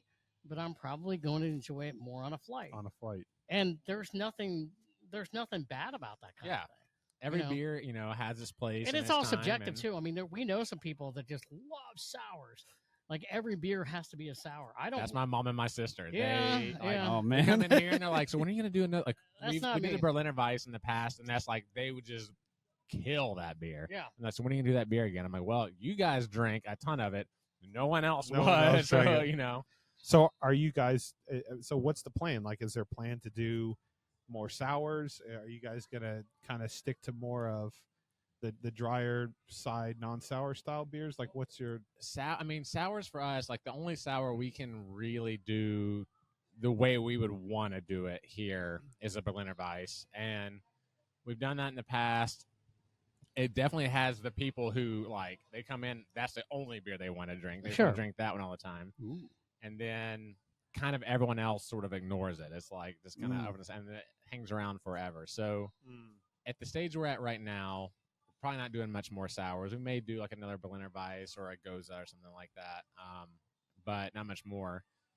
Hopefully, if we get past election year and business picks back up and we have the opportunity to grow a little bit and get some more space, then we can start doing some barrel-aged sours, and we would probably be doing some more stuff kind of like, we're never going to be doing it to the extent that Barrique is doing it, but it would be a fun, like, extra side project to do some more funky, wild sour stuff as well. So we'll see. There was a random memory just popped up on Saison stuff. It just came out of left field, but there was a Memphis brewery years ago, and I have no idea how many years ago, but at this point I'll just say a decade. But it was High Cotton Brewing in Memphis. And I got to taste, and I'm not a brewer, so I'm going to mess this up a little bit, but I got to taste a beer early, and they were putting in loads of black pepper into it, and it was such a delicious thing, even off, it wasn't ready yet, so I don't remember exactly what part of that process, but it was something that really stuck out in my mind, where I'm really a big fan of apparently just really pepper forward saison stuff, and that was kind of like my first bridge into saisons in general. So it's just got a were they adding pepper into it, or were they fermenting to like draw it was peppery. Yeah, You brought it. It was a black. It was called. I think it was just called a black pepper saison. Okay, because I did go and get a growler of it. You brought it back for me to try it with you. When growlers were a thing. Yeah, there's a lot of saison yeast, depending on how you ferment and what temperatures, can like get super phenolic and peppery. And our saison definitely has a little bit of that kind of like white pepper note to it on the finish. It's like a little bit more. I mean, that's ultimately everything we do is like very. I mean, like I said, kind of boring and straight in the middle and balanced. Like, when you drink our beers, you're never going to be like, oh, there's so much of this. It's always kind of like, oh, I get some of this and I get some of that and I get a little bit of this. And it's like, is it the most exciting thing? Well, maybe not, but it's I delicious. don't know. The balance is important. Yes. But this one was not balanced. It was just lots of black pepper, but it was really good too. So I don't know what else they did. Too, yes. You know? Yeah. Those are, I mean, I say like what I drink most of the time is lager, Pilsner, Saison, a lot of Tank 7, Boulevard, start distributing back to Nashville again. But, you know, I have like the beer cellar that I've got a lot of Embrace the Funk stuff in it. I got a lot of Brieg stuff in it. And then a lot of beer from just travel. Like, you know, of course, I brought a lot of beer back from Belgium with me, but I've also got, you know, some big stouts. And really, like, early in my craft beer journey, like, Goose Island Bourbon County was like the biggest thing. Yeah. And so I've got Goose Island Bourbon County from like 2016 on till now. Yeah. Wish for something else because I might have that too. I mean, literally, I think it's like I have every one from either 2015 or 2016 to now that like that's kind of the one beer I was like, all right, I don't drink a lot of this anymore, but it is something that was like, important to me along the way on my beer journey, and so I still think it's fun to go back and drink those beers. And I'm not gonna open that beer at home by myself and drink it, but when we're sitting around like this, I'll open it up and share it with 5 friends. Totally, totally. It's to be shared. Absolutely. That's a big thing in craft beer, in my opinion. I have a lot of beers that I'm not going to just drink by myself. Yeah. I can't. These bottles were bought for that in the Bourbon County. I'm hanging on to for a reason to share them. Yeah. Oh yeah. Yes. I'm going to pour this one for him too. Which one was this one again? This is the Ozark Premier. Tart Wild Ale with Tennessee grain and Tennessee Ozark premium plums. So we went from nectarines. Did anybody bring Rolaids? We're on a stone fruit journey. I just turned 40 recently, and like heartburn is a bitch nowadays. So what's and your sours are definitely going to give it to me. You're going to love. It's going to be your new favorite style now. I don't know, man. I don't know. I love everything Brieg does, though. So they are good sours. Yeah, I'll tell you, if you put stone fruit in a sour, you probably got me on board for it. That one was less. That one was less of a kick to the back of my mouth than the first one was, and I don't know if it's because I drank that one. You might have got primed with the first one. Yeah, it could have been that. It could have been that, but that's definitely a good one too. Matter of fact, this one was bottled 11/24/20, so it's actually a year older. Okay, more than a year older than that's the 2021. This is a 2020, bottled in 2020. Oh, okay. It's kind of a nice mild sourness, and I don't know if that's due to age or not. It's really good, 6.8%, really nice spot ABV wise. I would call this a very smooth sour. Hey, shout out to Main Street Liquor. These were $11.99, and they had they got a whole rack full of them, different ones there. They have a sale going on there. Yeah, they had a whole rack of them, and maybe because of the age, but I think they're perfectly fine. No, I mean, that's super delicious. I feel like I get a similar like perceived acidity to it, but that plum kind of like fruitiness goes along with it nicely. So it's very good. I think a little sediment might be the only thing, but there's no issue. I don't have any issue with that. There's some bottle conditioning. Yeah. Bottle conditioning for 4 years. If he doesn't have a little sediment in it, then I'd honestly be skeptical of it. Right, yeah. Absolutely. Yeah, it might be vinegar at that point. Yeah. This is not vinegar. This is fantastic. Wow. So Parker, last question on my end for you, because I know you're busy. I know you got a lot going on too, but I want to be respectful of your time. But I'm genuinely interested in like what's all of us here at the table are genuinely interested in like what's inside your head and what's inside like Zach 1's head and Zach 2's head. We shouldn't call them that. We probably shouldn't call them that. It's just, we won't tell them which one's like, which. No, we won't. Okay, yeah, because it's not obvious at all whatsoever. Kind of going back around to like the beginning of the conversation when we were talking about from when you guys opened to living through all of these different stages of the world economy, from opening up and then getting hit with COVID and social distancing and dealing with the whole letting people know you guys are out there in a different world, because I think we'll all agree that prior to it's a different world nowadays. Everything is different now than what it used to be. In the future, as you're continuing to work through this horse that is the new world, the new economy post COVID, when inflation is starting to die down, but it's still more expensive than what it was years ago. How do you see yourself? How's the word I want? How do you see yourself dealing with the consumer that now has the same or less amount of money than they used to have? Because it's definitely impacting. You mentioned you're seeing those graphs start to kind of divert, like they're converging a little bit. How do you see yourselves having to market to the consumer now versus how it was when you first opened? Yeah, for us, we're a little unique. So we're super tiny. So predominantly, we're tap room sales driven. If we were really maxing out how busy we could be in this tap room, like we'd probably be selling all of our beer through our tap room. So we don't have a very different business model than a lot of other breweries do. And we're also in a neighborhood that is growing, huge. Like you can't see it, but just on the other side of this hill here, there's a massive apartment condo complex that should be starting to lease into this year, early next year. All right. On the other side of these railroad tracks right here, there's 3 major units that just come online and one more that we're pouring at their grand opening in a week or two.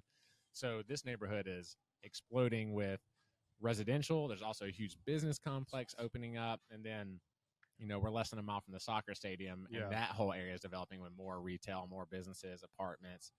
So good news then. We are like, wasn't expecting this direction. That was awesome. Yeah, great. Well, we're pretty optimistic. I know, like looking at just from the bigger economic standpoint, yes, craft beer is down, but everything is cyclical. So, craft beer was in the slow little growth pattern, and then around 2012, it sort of like really started ramping up, and by 2015, it was just like straight up. And then COVID just like slammed the brakes. Like it was already starting to crest before the COVID, but COVID was just like pulled the e-brake on it and just skid it to a stop. And then, things have kind of recovered since then, but now we're in this growth, like period of kind of flat, maybe a little dip, but there's already kind of signs that things are starting to recover. Good. This year will probably be the first year, maybe like if you throw out COVID year is kind of an exception. That's an anomaly. But if COVID hadn't happened, this year is kind of the first year we'd seen less or more breweries closing than opening since, probably like Prohibition. It's been a long time since that happened. So there's definitely a correction happening, but we've already kind of seen inflation is leveled off. Now, like, things are more expensive, and it's going to take time for earnings to catch up to where inflation has got. But things are kind of like the economy stabilizing, rates are starting to come back down. And then once you get past an election, regardless of who wins, people are like, okay, we know what breathe we got. A little bit, right? We know what we got, and Exactly. whatever's going to happen is going to happen. But we've got 4 years of at least knowing what we got. It's weird how that happens. Do you? Hey, we have a celebrity in the house. What's up, y'all? Michelle. Hello. Michelle and Eric. Hey, man, congratulations on your marriage. Yes. Yeah. Oh, hey, happy birthday. Yeah, there we go. Hey. Also, go Preds. Happy birthday, Eric. Yeah. So, economy, I think going into next year is gonna find a bottom, and we'll start kind of coming out of that. Our neighborhood in particular is really gonna start growing again. You're positioned for growth. It looks We've like. Added in the sandwich shop, and we're focusing more on like lunch and like having people to come and eat here. So we've positioned ourselves knowing, or at least hoping, that this year might be hard. I think next year is going to start off slow, but I think as we get through the spring and summer and fall, things should be picking back up. Good. Hell yeah. And so we're doing a lot of things to, keep this place as a good neighborhood focused spot. And as our neighborhood grows, hopefully that means we can grow with it. And then, like I said, we're able to do a little bit different things with our beer lineup now, so we can still keep doing Belgian European styles, but add a little bit more hoppiness to it to expand our market a little bit. And being at the size that we're in, like that we're at, and not being like, a lot of breweries right before COVID, leading COVID started, like really leveraging themselves to add in more production and grow and expand. And they've kind of got caught now when everything's slowed down. We're at a spot where we're still really easy and flexible and movable. So I'm pretty optimistic, at least for us, that going into next year, we're going to be in a really good position to like hit the ground running and really kind of take off with it. Could be wrong, maybe it was World War III and, everything goes sideways. And, who can say after trying to open and COVID hitting, everything is on the table of what possibilities are. But I'm pretty optimistic. And I think craft beer palates and experience are changing. I think we've all kind of gone through our own craft beer journeys where you get introduced, maybe your first IPA or Sweetwater, New Belgium, or Sierra Nevada, or whatever your intro is, and then you start exploring all the wild world of flavors, and then, I think most people are kind of coming back to man, Pilsners are delicious. Let's just sit around, and that's right. I'm on. Yep. Yeah. That's Mitch. He's a Pilsner guy. Yeah. So, and that's kind of where we're positioned, and so I think we're set up well for success. Zach and now New Zach, I think those guys are New Zach. That's way better. Freaking killing it. Every beer they make, I'm like, man, these guys are crushing. And that's why, I went into business with Zach originally. Is I was making beer, but I tried his beer, and I was like, whoa. I was like, this is something else. Let's do that thing. Yeah. So, I think those guys are putting out an amazing product. Zach is always staying on top of what trends are happening in the beer world and what new things are coming out, which is why we got to do that fresh hop Amarillo beer. That's a brand new product that he was just on top of, got us in. And so, I don't even know if there'll be anyone else in the city who does that style of beer this year, but we had the ability to do it. So I got a lot of faith in him. I think Tyler at Jambox is making amazing food, and I think this neighborhood is growing. And I think hopefully we all feel like we got a little bit more money in our pockets next year as inflation calms down and hopefully wages come up. So I'm optimistic. Yeah. Let's stay that way. That's a good go ahead, Mitch. No, I didn't. No, I'm waiting. Okay. I'm waiting. Are you a whiskey or bourbon guy? Or both? So I love all spirits. I would classify myself honestly more as an Amaro guy. I love Amaro and bitters, and that's my thing. But I definitely drink my fair share of whiskey and bourbon and gin and tequila and whatever other spirits you might happen to have on you at a given moment. I do want to say this. Let's hear it to Fayette LaForce. Oh, hell yeah. Oh, thank you. Yeah. Cheers, guys. Absolutely. And thanks for having us here. I don't have anything left right now, but cheers anyways. Yes. Well, the reason I ask about the whiskey is, I don't know, 10 years ago, 12 years ago, there was a bourbon, bourbon went away. Right? It's because of all the other stuff, the flavored vodkas and all this cheap stuff, the seltzers that people were drinking, and bourbon almost went away in a lot of cases. Now there's a sudden boom. And to me, there's some similarities there. We're drinking cheaper stuff, or people are drinking cheaper stuff and getting away from craft beer. But I feel like once it settles out, it'll be there, and all that other stuff is going to go away. The cheap stuff. It's all cyclical. It'll stand the test of time. If you go back and look back, there was the Zima and wine spritzer phase that came and went, Zima. and we've got Zima. the seltzer phrase. Seltzers exploded, but we're already seeing that kind of slow down. Right. Now we have all these other things that are happening, and over thousands of years, things come and go, but Pilsner and lager and beer flavored beers are always there. It's a reason they've survived. Absolutely love it. Yeah.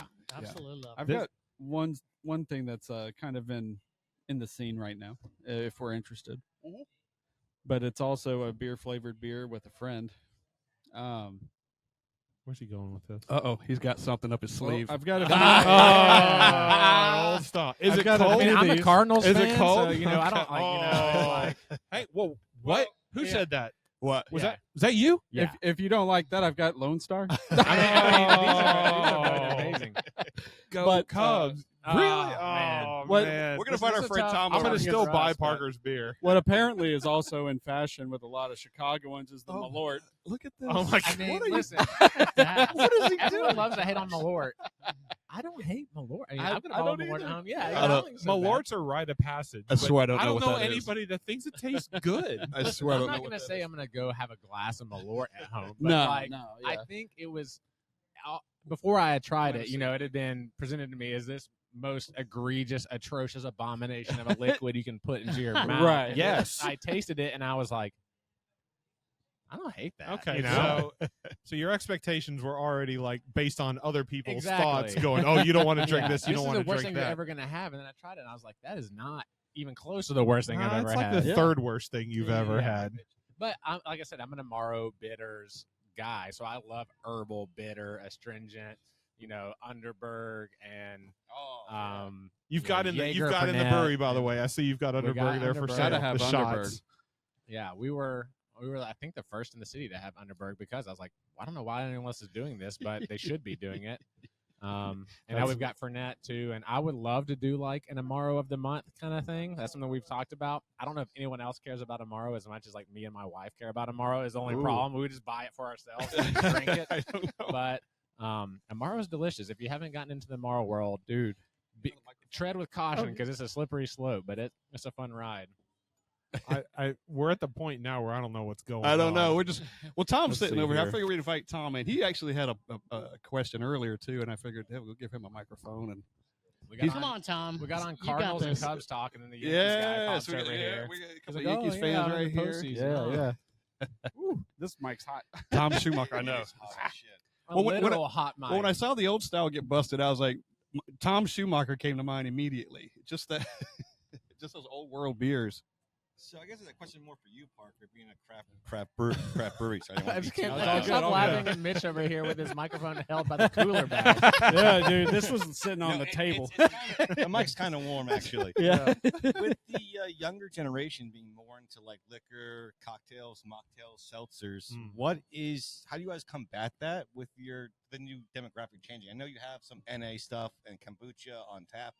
Where do you see brewers going with that in the future, or do you think it's just a trend that eventually go back to beer will become the more dominant that it's always been, basically? I think that's the same question that everyone's asking right now, honestly. I mean, that's an interesting question because younger generations really are just drinking less in general. It's not even that they're drinking spirits or different alcohols, that they're just drinking less alcohol. And a lot, like what we're seeing a lot is that they're drinking, well, we have a huge banner right here. That's THC seltzer.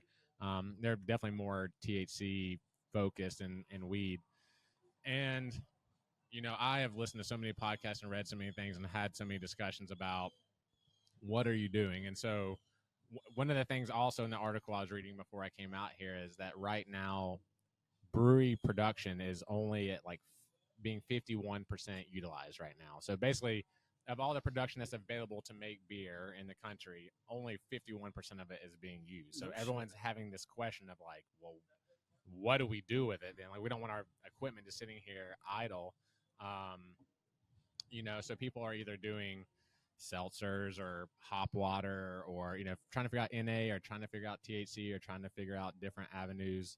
But I've also heard a lot of breweries who have already went down that path and then realized we're a brewery. What we have to contribute to our community is our beer and our knowledge of beer. And that's the product that we know and are knowledgeable about and proud of.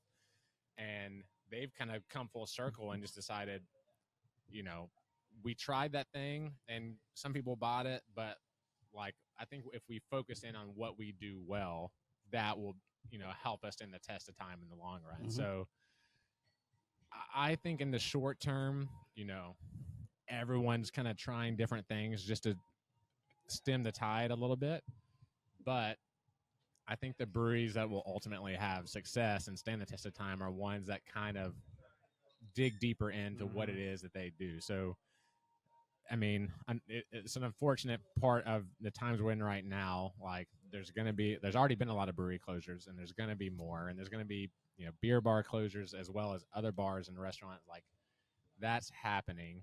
But I think once that all settles out and shakes out and we kind of hit the bottom and start growing again, the ones that are going to stick around are going to be the ones that have really figured out what it is they have to contribute, what it is that they do well, and put their emphasis and weight into that thing, even if in the short term it's hard and maybe not is the popular cool thing to be doing. But I think in the long run, that's only going to serve you well.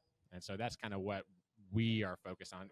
We do have, we know what we do, right, and that's, beer and the specific styles of beer that we do.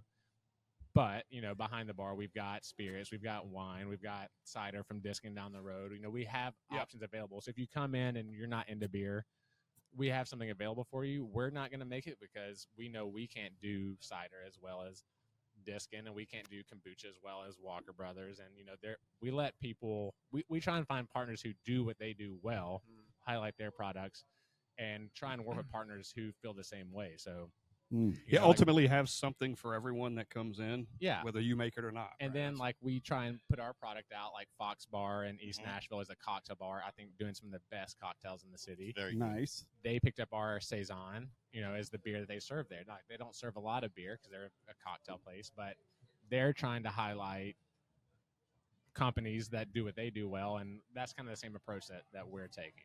I think that's very smart. You guys are just sticking to what you know. I think a lot of companies see the trends and try to do these things, but they're going to half-ass it. We're not doing it as well, so the product won't be as good.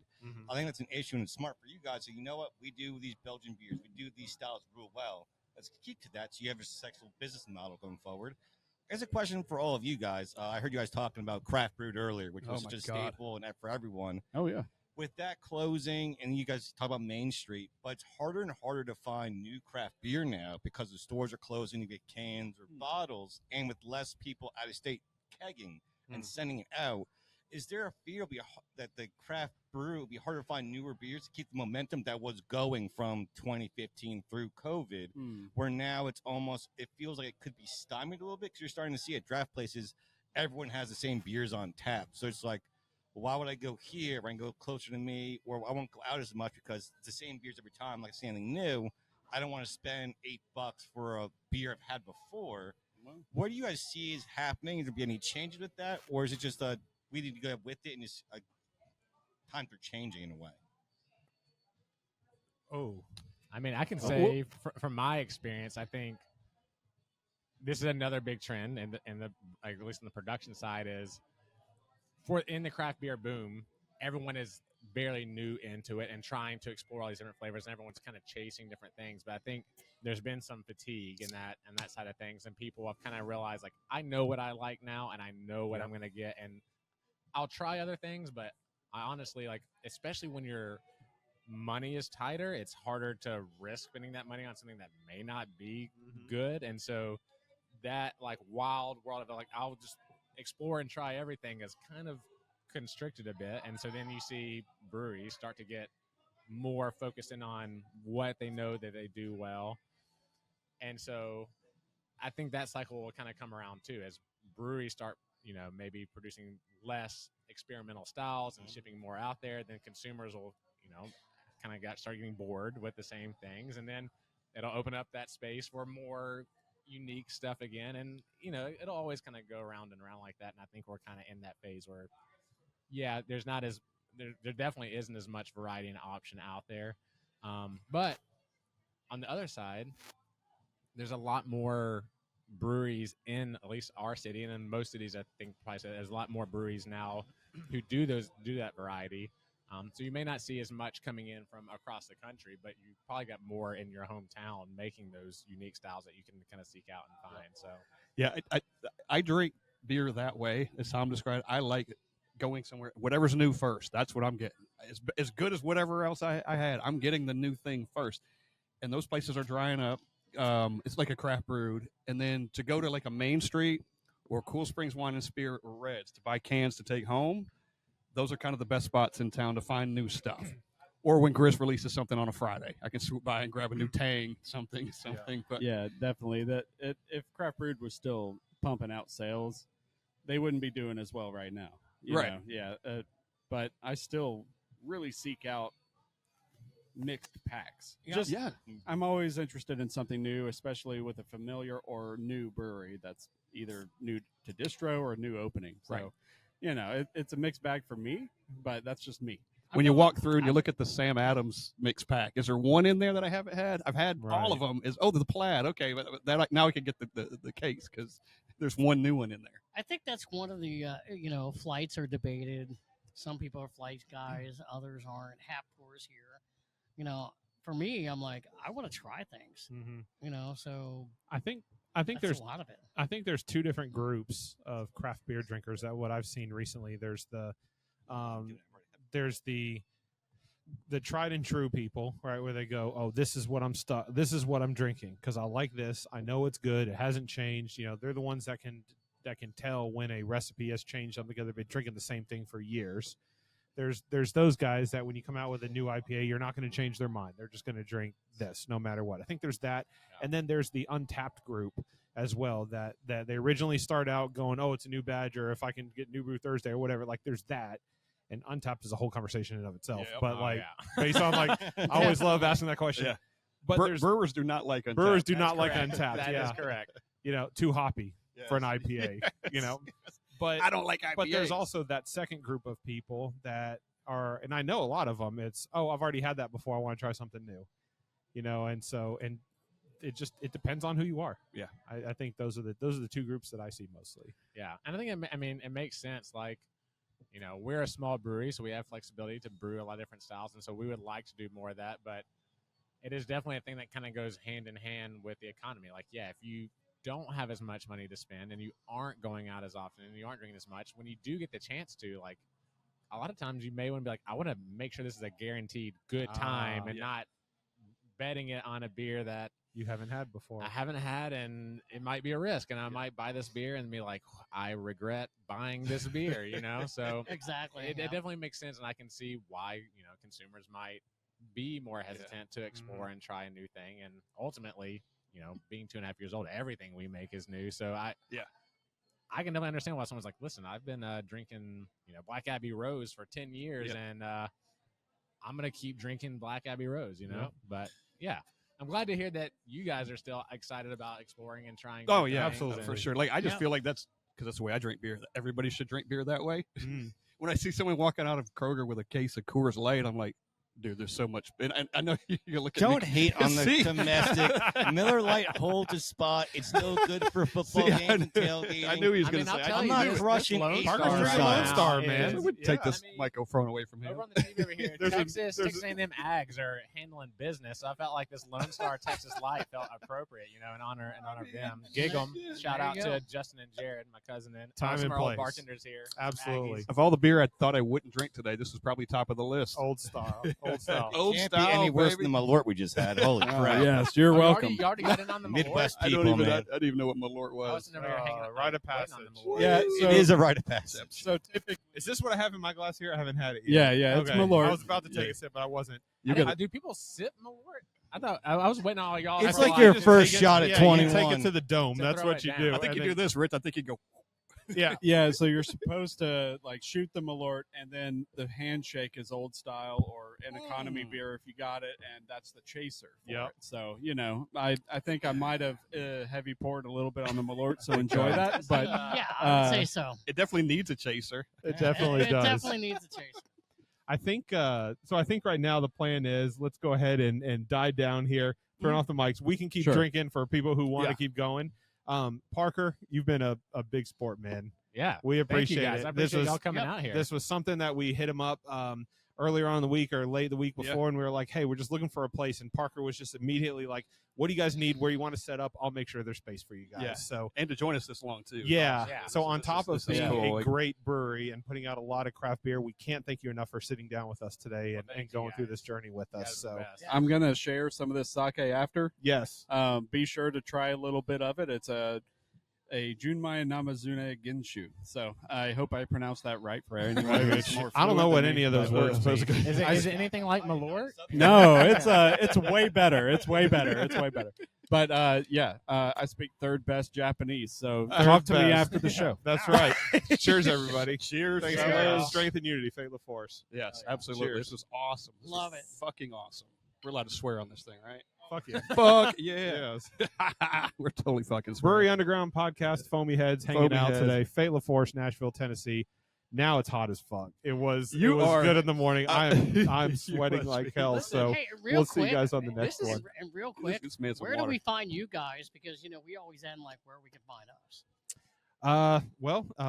At the Foamy Heads, Instagram, Facebook. That's what we are. Foamyheads.com. Yeah, we started YouTube half-assed, so we're on YouTube half-assed, and And you You get to know. look at Parker. You We can got a go on web- YouTube. yeah. You can look at Parker Yeah. all day. and we've got a website too. Yep. So, just And we're- Google whatever. Yep. you know. And we're at Sullivan's Heron Breweryventures.com and on Spotify.